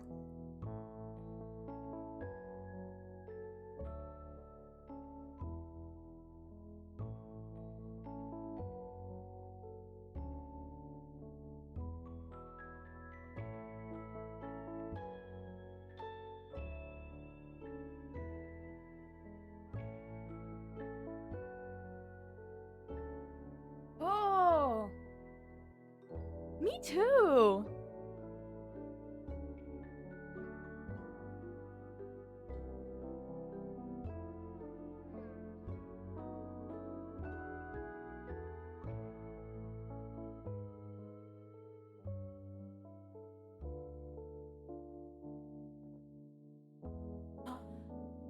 That's so cute.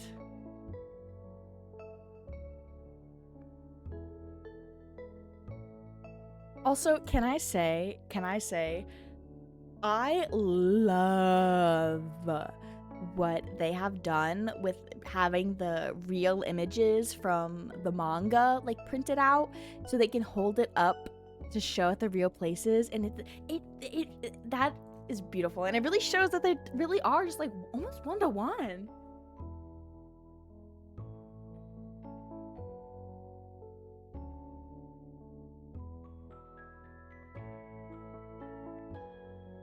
I guess it's the anime images, not manga.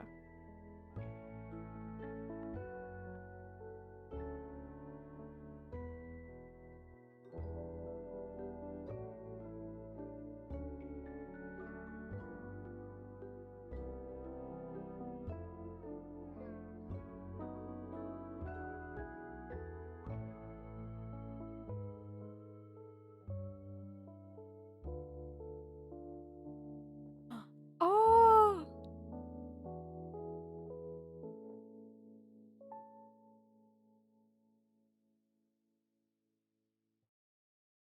so pretty.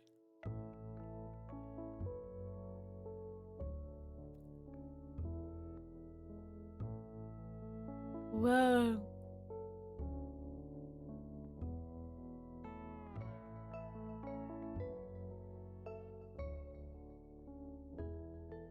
Aww.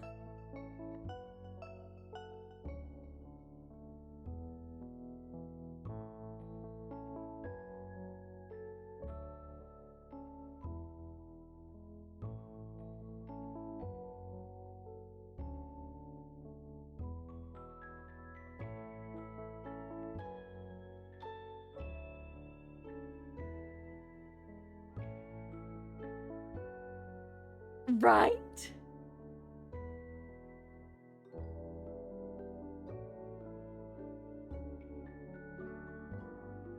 Oh. Aww.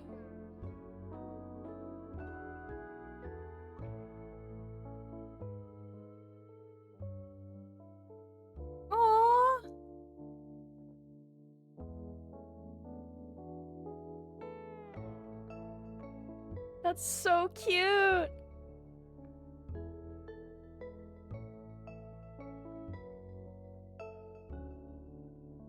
Right? It makes me wonder if the author either like lived here or visited here. I mean, like obviously they would have to.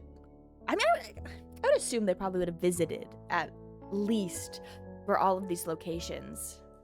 But part of me just hopes like, oh, did the author like grow up in this town and then had the town in their manga were like based off the town? I'm sure that would be information that would be out there.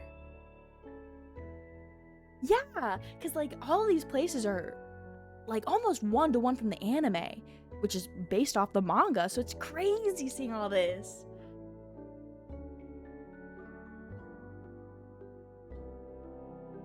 Whoa.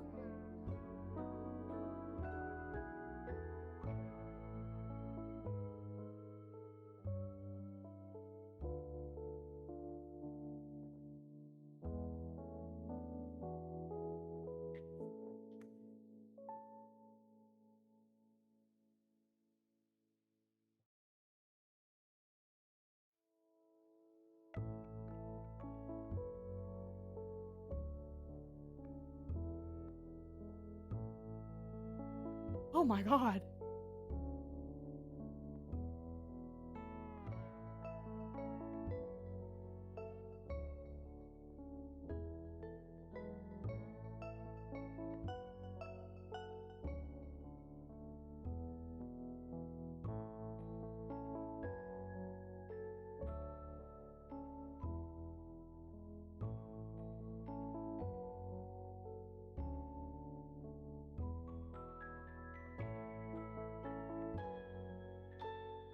Oh. Well, we got our answer. Inspired by the author's grandmother's countryside home.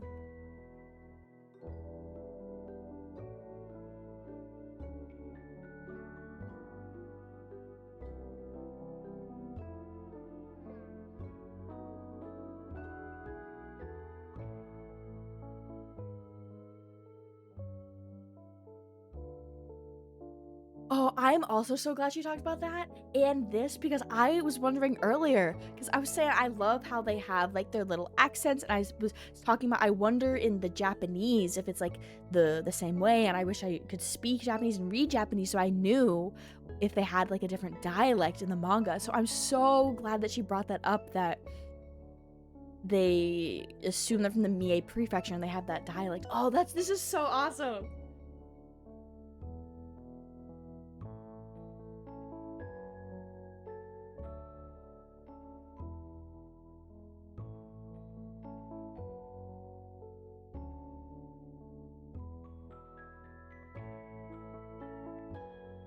Yeah, yeah.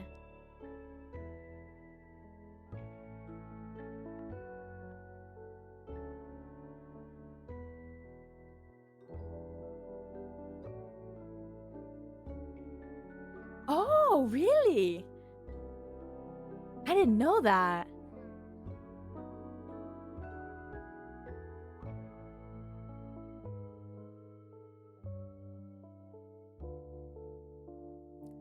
Can I say I love her little outfit? She looks very cute in her little outfit.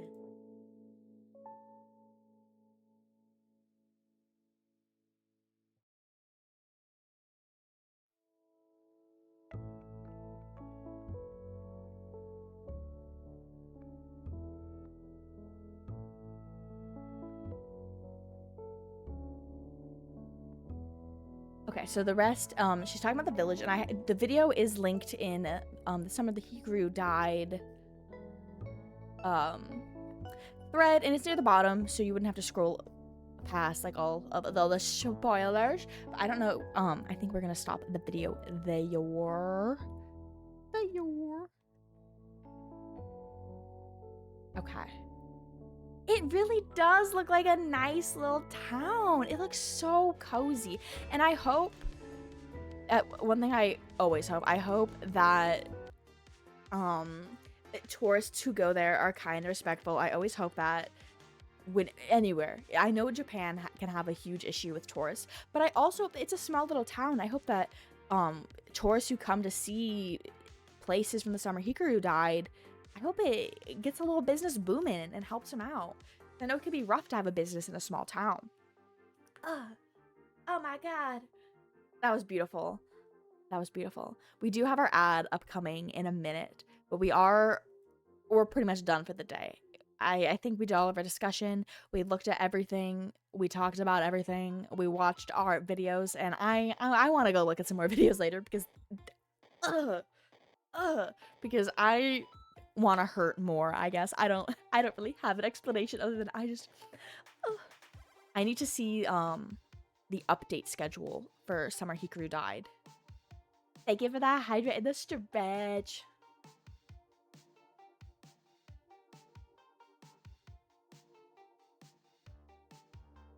Yummy. That just stretch after stream. I'll probably go on a short walk because I have Dungeons and Dragons in an hour, which is more sitting at my desk and talking into this mic. That's my specialty, sitting here and talking. Thank you all for hanging out today. I had such a good time talking about the summer Hikaru Died. It was so much fun. Okay. October's schedule is getting a little funky. I'm already tired and we haven't even started it. In Discord, I have posted in our announcements channel a rough schedule of what October is going to look like. I'm playing a lot of scary games in October. I also forgot that I just introduced our Minecraft Mondays, and then when I made my original schedule for October, I completely forgot about that, so I had to re-put that back in. So, if spooky and scary is not your vibe, you can come and catch me here on Mondays, because on Mondays I will be playing Minecraft. We're doing a little witchy mod pack right now, but it's not spooky, it's not scary, it's gonna be chill vibes, you know, song requests, all of that cozy stuff. And then we are going to be playing Silent Hill 2.